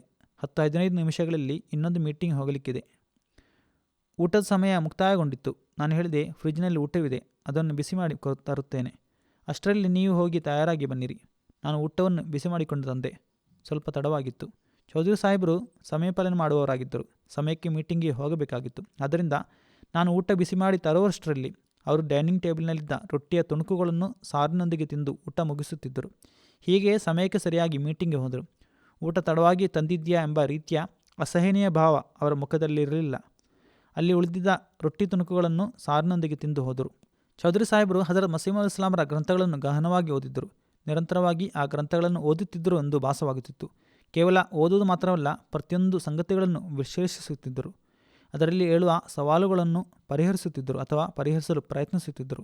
ಹಜರತ್ ಮಸೀಹುಲ್ ಇಸ್ಲಾಮರ ಗ್ರಂಥಗಳನ್ನು ಓದುವಾಗ ಪ್ರತಿಯೊಂದು ಪದಗಳ ಮೇಲೆ ನೋಟವಿರಬೇಕೆಂದು, ಸವಾಲು ಉಂಟಾಗುವುದಾದರೆ ಅದನ್ನು ಪರಿಹರಿಸಲು ಪ್ರಯತ್ನಿಸಬೇಕೆಂದು ಉಪದೇಶಿಸುತ್ತಿದ್ದರು. ಮುಬಾರಕ್ ಸಿದ್ದಿಕ್ ಸಾಹೇಬರು ಬರುತ್ತಾರೆ: ಒಮ್ಮೆ TI ಕಾಲೇಜಿನೊಂದಿಗೆ ಮೀಟಿಂಗ್ ನಡೆಯುವ ಸಂದರ್ಭದಲ್ಲಿ ನಾನು ಅವರೊಡನೆ ಹೇಳಿದೆ, ಅಲ್ಲಾಹನು ನಿಮಗೆ ದೀರ್ಘಕಾಲ ಸೇವೆ ಮಾಡಲು ಸೌಭಾಗ್ಯ ನೀಡಿದ್ದಾನೆ ಮತ್ತು ಗೌರವಗಳನ್ನು ಪ್ರದಾನಿಸಿದ್ದಾನೆ. ನಮಗೆ ಈ ಯಶಸ್ಸಿನ ರಹಸ್ಯವನ್ನು ತಿಳಿಸಿರಿ, ನಮಗೆ ಏನಾದರೂ ಉಪದೇಶ ನೀಡಿರಿ. ಆಗ ಅವರು ಹೇಳಿದರು, ಅದರ ರಹಸ್ಯ ಒಂದೇ ಆಗಿದೆ: ಸ್ವಂತ ಅರಿವು ಮತ್ತು ಸ್ವಂತ ಬುದ್ಧಿಯನ್ನು ತುಚ್ಛವೆಂದು ತಿಳಿದುಕೊಂಡು ಕಣ್ಣುಗಳನ್ನು ಮುಚ್ಚಿಕೊಂಡು ಖಲೀಫತುಲ್ ಮಸೀಹರನ್ನು ಅನುಸರಿಸಬೇಕು. ಅನುಸರಣೆಯ ಹಕ್ಕನ್ನು ಈಡೇರಿಸುವುದರಲ್ಲಿ ಪರಿಪೂರ್ಣವಾದ ಪ್ರಯತ್ನ ನಡೆಸಿದ್ದೇನೆ ಎಂದು ಹೃದಯ ಸಾಕ್ಷ್ಯ ವಹಿಸುವ ರೀತಿಯಲ್ಲಿ ಅನುಸರಿಸಬೇಕು. ಮಿರ್ಜಾ ಜವಾದ್ ಸಾಹೇಬರು ಬರುತ್ತಾರೆ: ಚೌಧರಿ ಸಾಹೇಬರು ಹೇಳುತ್ತಿದ್ದರು, ಪಾರ್ಟಿಷನ್ಗೆ ಮುಂಚೆ ಜಲ್ಸಾ ಸಂದರ್ಭದಲ್ಲಿ 1 ವಾರದ ಡ್ಯೂಟಿ ಇರುತ್ತಿತ್ತು. ಈ ಕಾಲಾವಧಿಯಲ್ಲಿ ಕೇವಲ 1 ಸಲ ಚಹಾ ಕುಡಿಯಲು ಸಿಗುತ್ತಿತ್ತು. ಒಂದು ಬಾರಿ ಒಬ್ಬ ಸ್ವಯಂ ಸೇವಕ ಸಂತೋಷದಿಂದ ಚಹಾ ಹಿಡಿದುಕೊಂಡು ತಾನು ಇರುತ್ತಿದ್ದ ಡೇರೆಗೆ ಬಂದರು. ಚಹಾ ನನಗೆ ತರಲಾಗಿದೆ ಎಂದು ಅಲ್ಲಿ ಹಾಸಿಗೆಯಲ್ಲಿದ್ದ ಅತಿಥಿ ಭಾವಿಸಿದರು. ಚಹಾ ನನಗೆ ತರಲಾಗಿದೆಯೇ ಎಂದು ಅತಿಥಿ ಕೇಳಿದರು. ಅವರಿಗೆ ತರಲಾಗಿರಲಿಲ್ಲ ಎಂದು ಗೊತ್ತಾಗದ ರೀತಿಯಲ್ಲಿ ಅದನ್ನು ಸೇವಕನು ಅತಿಥಿಗೆ ಕೊಟ್ಟರು. ಚೌಧರಿ ಸಾಹೇಬರು ಹೇಳುತ್ತಾರೆ, ಈ ಘಟನೆಯನ್ನು ಹಜರತ್ ಖಲೀಫತುಲ್ ಮಸೀಹ್ ಸಾಲಿಸರು ಹೇಳಿಕೊಂಡು ಡ್ಯೂಟಿ ನೀಡುವವರ ತ್ಯಾಗದ ಬಗ್ಗೆ ಹೇಳುತ್ತಿದ್ದರು. ಪ್ರತಿಯೊಂದು ಸ್ಥಿತಿಯಲ್ಲೂ ಹೇಗೆ ತ್ಯಾಗ ಮಾಡಿಕೊಂಡು ಅತಿಥಿ ಸತ್ಕಾರ ಮಾಡುತ್ತಿದ್ದರು ಎಂದು ಹೇಳುತ್ತಿದ್ದರು. ಚೌಧರಿ ಸಾಹೇಬ್ ಹೇಳುತ್ತಾರೆ, ನೋಡ್ರಿ, ವಾರ ಪೂರ್ತಿಯ ಡ್ಯೂಟಿಯ ನಂತರ ಒಂದೇ ಒಂದು ಚಹಾ ಸಿಗುವ ಒಂದು ಕಾಲವಿತ್ತು. ಅದು ಸಹ ಕೆಲವೊಮ್ಮೆ ತ್ಯಾಗ ಮಾಡಬೇಕಾಗುತ್ತಿತ್ತು. ಮತ್ತೊಂದು ಈಗಿನ ಕಾಲ. ಈಗ ಅಲ್ಲಾಹನು ಜಮಾತನ್ನು ಆರ್ಥಿಕವಾಗಿ ಎಷ್ಟು ಅನುಗ್ರಹಿಸಿದ್ದಾನೆಂದರೆ ಪ್ರತಿಯೊಂದು ಸಣ್ಣ ಮೀಟಿಂಗ್ನಲ್ಲೂ ಸಹ ಚಹಾ ತರುವುದು ಒಂದು ಸಾಮಾನ್ಯ ಸಂಗತಿಯಾಗಿ ಬಿಟ್ಟಿದೆ. ಆದ್ದರಿಂದ ಅಲ್ಲಾಹನ ಅನುಗ್ರಹಗಳನ್ನು ಅರಿಯಬೇಕು. ಯಾವಾಗಲೂ ಜಮಾತಿನ ಸಂಪತ್ತುಗಳನ್ನು ಜಾಗೃತಿಯಿಂದ ಅನಾವಶ್ಯಕ ವೆಚ್ಚಗಳನ್ನು ಮಾಡದೆ ಖರ್ಚು ಮಾಡಬೇಕು. ಹೇಗಿದ್ದರೂ ಹಲವಾರು ಸಂಗತಿಗಳಿವೆ, ಕೆಲವನ್ನು ಮಾತ್ರ ನಾನು ತೆಗೆದಿದ್ದೇನೆ. ಇನ್ನೂ ಹೇಳಿದರೆ ಅವು ದೀರ್ಘವಾಗುವು. ಇಲ್ಲೇ ನಾನು ಮುಗಿಸುತ್ತೇನೆ. ಅವರ ಬಗ್ಗೆ ಹೇಳಿದ ಮಾತುಗಳಲ್ಲಿ ಮತ್ತು ಅವರ ಗುಣವಿಶೇಷವಾಗಿ ಹೇಳಿದ ಸಂಗತಿಗಳಲ್ಲಿ ಅತಿಶಯೋಕ್ತಿ ಇಲ್ಲ. ಜನರು ಬರೆದಿರುವ ಹಲವಾರು ಸಂಗತಿಗಳು ಎಷ್ಟಿವೆ ಎಂದರೆ ಅದನ್ನು ಓದಲು ಸಾಧ್ಯವಾಗಿಲ್ಲ. ಅಸಾಧಾರಣವಾದ ಸಾಮರ್ಥ್ಯಗಳನ್ನು ಹೊಂದಿದ ವ್ಯಕ್ತಿಯಾಗಿದ್ದರು. ಸರಳ ಸ್ವಭಾವದವರಾಗಿದ್ದರು. ಅತ್ಯಂತ ಪರಿಶ್ರಮಿಯಾಗಿದ್ದರು. ಅವರೊಂದಿಗೆ ನಾನು ಸಹ ಕೆಲಸ ಮಾಡಿದ್ದೇನೆ. ಬಹಳ ಸೌಮ್ಯವಾಗಿ ಕೆಲಸಗಳನ್ನು ಕಲಿಸುತ್ತಿದ್ದರು. ಅನಂತರ ನಾನು ನಾಜರ ಆಲ ಮತ್ತು ಅಮೀರ್ ಮಕಾಮಿ ಆದಾಗ ಅವರ ಅನುಸರಣೆ ಮಟ್ಟ ಬೇರೆಯಾಯಿತು. ಅತ್ಯಂತ ವಿಧೇಯತೆಯಿಂದ ಸಮಯವನ್ನು ಕಳೆದರು. ಖಿಲಾಫತನೊಂದಿಗೆ ಅಪಾರವಾದ ನಿಷ್ಠೆಯಿಂದ ಒಬ್ಬ ಅಹ್ಮದಿಯ ನೆಲೆಯಲ್ಲಿ, ಒಬ್ಬ ಕೆಲಸಗಾರನ ನೆಲೆಯಲ್ಲಿ, ಬೈತಿನ ಹಕ್ಕುಗಳನ್ನು ಈಡೇರಿಸುವವನ ನೆಲೆಯಲ್ಲಿ ತಮ್ಮ ಎಲ್ಲ ಹಕ್ಕುಗಳನ್ನು ನೆರವೇರಿಸಿದರು. ಖಲೀಫತು ಮಸೀಹರ ಪ್ರತಿಯೊಂದು ಮಾತನ್ನು, ಪ್ರತಿಯೊಂದು ಆಜ್ಞೆಯನ್ನು ಬಹಳ ಶ್ರದ್ಧೆಯಿಂದ ಮಾಡುತ್ತಿದ್ದರು. ಪದಾನುಪದ ಅದರ ಪ್ರಕಾರ ನಡೆದರು. ಎಂದಿಗೂ ಅದನ್ನು ವ್ಯಾಖ್ಯಾನಿಸಲು ಹೋಗಲಿಲ್ಲ. ಒಂದು ಕಾಲದಲ್ಲಿ ಜಾಮಿಯಾ ಜೂನಿಯರ್ ಸೆಕ್ಷನ್ ಬೇರೆಯೇ ಒಂದು ಕಟ್ಟಡವಾಗಿತ್ತು. ಇದು ನನ್ನ ಪ್ರಕಾರ ಹೆಚ್ಚಿನ ಖರ್ಚಾಗಿದೆ. ಇದರ ಅವಶ್ಯಕತೆಯೂ ಇಲ್ಲ. ಅದರಿಂದ ಅದನ್ನು ಜಾಮಿಯಾದ ಸೀನಿಯರ್ ಸೆಕ್ಷನ್ನೊಂದಿಗೆ ಸೇರಿಸಲು ನಾನು ಹೇಳಿದ್ದೆ. ಆ ಸಮಯದಲ್ಲಿ ಇವರ ಸ್ವಲ್ಪ ರಿಸರ್ವೇಷನ್ಗಳಿದ್ದವು. ಕೆಲವು ಇತರ ಹಿರಿಯರು ಸಹ ಇತ್ತು. ನಾನು ಅವರೊಡನೆ ಇದರ ಬಗ್ಗೆ ಅಭಿಪ್ರಾಯ ಕೇಳಿದೆ. ಸೇರಿಸಬಾರದೆಂದು ಅವರು ತನ್ನ ಅಭಿಪ್ರಾಯವನ್ನು ಕೊಟ್ಟರು. ಆದರೆ ನಾನು ಸೇರಿಸಲು ತೀರ್ಮಾನ ಮಾಡಿದ್ದಾಗ ಏನೂ ಮರುಮಾತನಾಡದೆ ಬೇಗನೆ ಅದರ ಪ್ರಕಾರ ಕೆಲಸ ಶುರು ಮಾಡಿದರು. ಕೆಲವು ದಿನಗಳು ಆಗಬಹುದೆಂದು ನನಗೆ ಅನಿಸುತ್ತಿತ್ತು. ಆದರೆ 24 ಗಂಟೆಗಳೊಳಗೆ ಎಲ್ಲೋ ಆಯ್ತೆಂಬ ಅದರ ರಿಪೋರ್ಟ್ ನನಗೆ ಕೊಟ್ಟರು. ಅಲ್ಲಾಹನು ಅವರ ಪದವಿಗಳನ್ನು ಉನ್ನತಗೊಳಿಸಿರಿ. ಖಿಲಾಫತಿಗೆ ಅವರಂತಹ ಸಮರ್ಥ ಸಹಾಯಕರು ಲಭಿಸುತ್ತಿರಲಿ. ಪಾಕಿಸ್ತಾನದ ಸ್ಥಿತಿಗತಿಗಳ ಬಗ್ಗೆ ಸಹ ದುವಾ ಮಾಡುತ್ತೀರಿ. ಪಾಕಿಸ್ತಾನದ ಅವಸ್ಥೆಗಳನ್ನು ಅಲ್ಲಾಹನು ಬೇಗನೆ ಬದಲಿಸಲಿ. ಅಲ್ಲಿನ ಅಹ್ಮದಿಯರಿಗೆ ಸ್ವತಂತ್ರವಾಗಿ ಜೀವನ ಸಾಗಿಸಲು ಸೌಭಾಗ್ಯ ಸಿಗಲಿ. ಮತ್ತೊಂದು ಮುಖ್ಯವಾದ ವಿಷಯ ನಾನು ಹೇಳಬಯಸುವುದೇನೆಂದರೆ, ಈಗ ಲೋಕದೆಲ್ಲೆಡೆ ವ್ಯಾಪಿಸಿರುವ ಕೊರೋನಾ ವ್ಯಾಧಿಗೆ ಸಂಬಂಧಪಟ್ಟಂತೆ ಅಹ್ಮದಿಯರು ಸಹ ತಮ್ಮ ಜವಾಬ್ದಾರಿಗಳನ್ನು ಸರಿಯಾದ ರೀತಿಯಲ್ಲಿ ಪಾಲಿಸುತ್ತಿಲ್ಲ. ಯುಕೆಯಲ್ಲೂ, ಅಮೆರಿಕದಲ್ಲೂ, ಪಾಕಿಸ್ತಾನದಲ್ಲೂ, ಅದೇ ರೀತಿ ಇತರ ದೇಶಗಳಲ್ಲೂ ಪಾಲಿಸುತ್ತಿಲ್ಲ. ಬಹಳ ಜಾಗರೂಕರಾಗಿರಬೇಕಾದ ಅಗತ್ಯವಿದೆ. ಮಾಸ್ಕ್ ಧರಿಸುತ್ತಿರಬೇಕು. ಕೆಲವರು ಮಾಸ್ಕ್ ಧರಿಸುತ್ತಾರೆ, ಆದರೆ ಮೂಗು ಮುಚ್ಚುವುದಿಲ್ಲ. ಕೆಲವರ ಮಾಸ್ಕ್ ಗಡ್ಡದ ಕೆಳಗಿರುತ್ತದೆ. ಈ ರೀತಿ ಮಾಸ್ಕ್ ಧರಿಸುವುದರಿಂದ ಏನು ಪ್ರಯೋಜನ? ಆದುದರಿಂದ ಮಾಸ್ಕ್ ಧರಿಸುವಾಗ ಬಾಯಿ ಮತ್ತು ಮೂಗು ಮುಚ್ಚಿಕೊಂಡಿರಬೇಕು. ಅದೇ ರೀತಿ ಜನರು ಸಾಮಾಜಿಕ ಅಂತರ, ಸೋಷಿಯಲ್ ಡಿಸ್ಟೆನ್ಸ್ ಸಹ ಪಾಲಿಸುತ್ತಿಲ್ಲ. ಸರ್ಕಾರಗಳು ನಿರ್ದೇಶಿಸುವ ಸೂಚನೆಗಳನ್ನು ಪಾಲಿಸುವುದಿಲ್ಲ. ಆದುದರಿಂದ ನಾವು ಎಲ್ಲ ಸಂಗತಿಗಳ ಕಡೆಗೆ ಗಮನಹರಿಸಿ ಅತ್ಯಂತ ಜಾಗರೂಕತೆಯಿಂದ ಇರಬೇಕಾದುದು ಅವಶ್ಯಕವಾಗಿದೆ. ಇಲ್ಲವಾದಲ್ಲಿ ಈ ಮಹಾಮಾರಿ ಹೀಗೆ ಒಬ್ಬರಿಂದೊಬ್ಬರಿಗೆ ಹರಡುತ್ತಾ ಹೋಗುವುದು. ಮತ್ತೊಂದು ವಿಷಯ, ಈ ವೇಳೆಯಲ್ಲಿ ನಾವು ಯಾತ್ರೆಗಳನ್ನು ಸಾಧ್ಯವಾದಷ್ಟು ಕಡಿಮೆಗೊಳಿಸಲು ಪ್ರಯತ್ನಿಸಬೇಕು. ಅನಗತ್ಯವಾದ ಯಾತ್ರೆಗಳನ್ನು ತ್ಯಜಿಸಬೇಕು. ಅಂತೂ ಅಲ್ಲಾಹನು ಈ ಮಹಾಮಾರಿಯನ್ನು ಬೇಗನೆ ದೂರಗೊಳಿಸಿರಿ. ರೋಗಬಾಧಿತರಾದ ಅಹ್ಮದಿಯರಿಗೂ ಅಹ್ಮದಿಯರಲ್ಲದ ಇತರರಿಗೂ ಅಲ್ಲಾಹನು ಉಪಶಮನ ನೀಡುವಂತಾಗಲಿ. ಆಮೀನ್.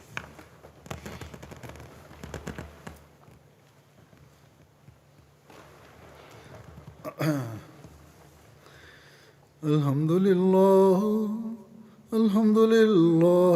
ನಹ್ಮದುಹು ವ ನಸ್ತഈನುಹು ವ ನಸ್ತಗ್ಫಿರುಹು ವ ನು'ಮಿನು ಬಿಹಿ ವ ನತವಕ್ಕಲು ಅಲೈಹಿ ವ ನಅೂಜು ಬಿಲ್ಲಾಹಿ ಮಿನ್ ಶುರೂರಿ ಅನ್ಫುಸಿನಾ ವ ಮಿನ್ ಸಯ್ಯಿಆತಿ ಅಅಮಾಲಿನಾ. من يهده الله فلا مضل له ومن يضلل فلا هادي له ونشهد أن لا إله إلا الله ونشهد أن محمدا عبده ورسوله.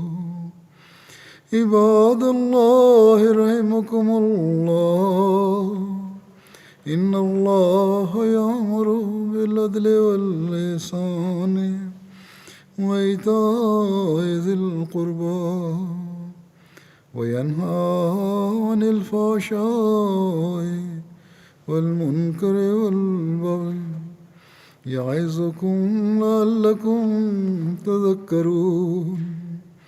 اذكروا الله يذكركم وادعوه يستجب لكم ولذكر الله أكبر.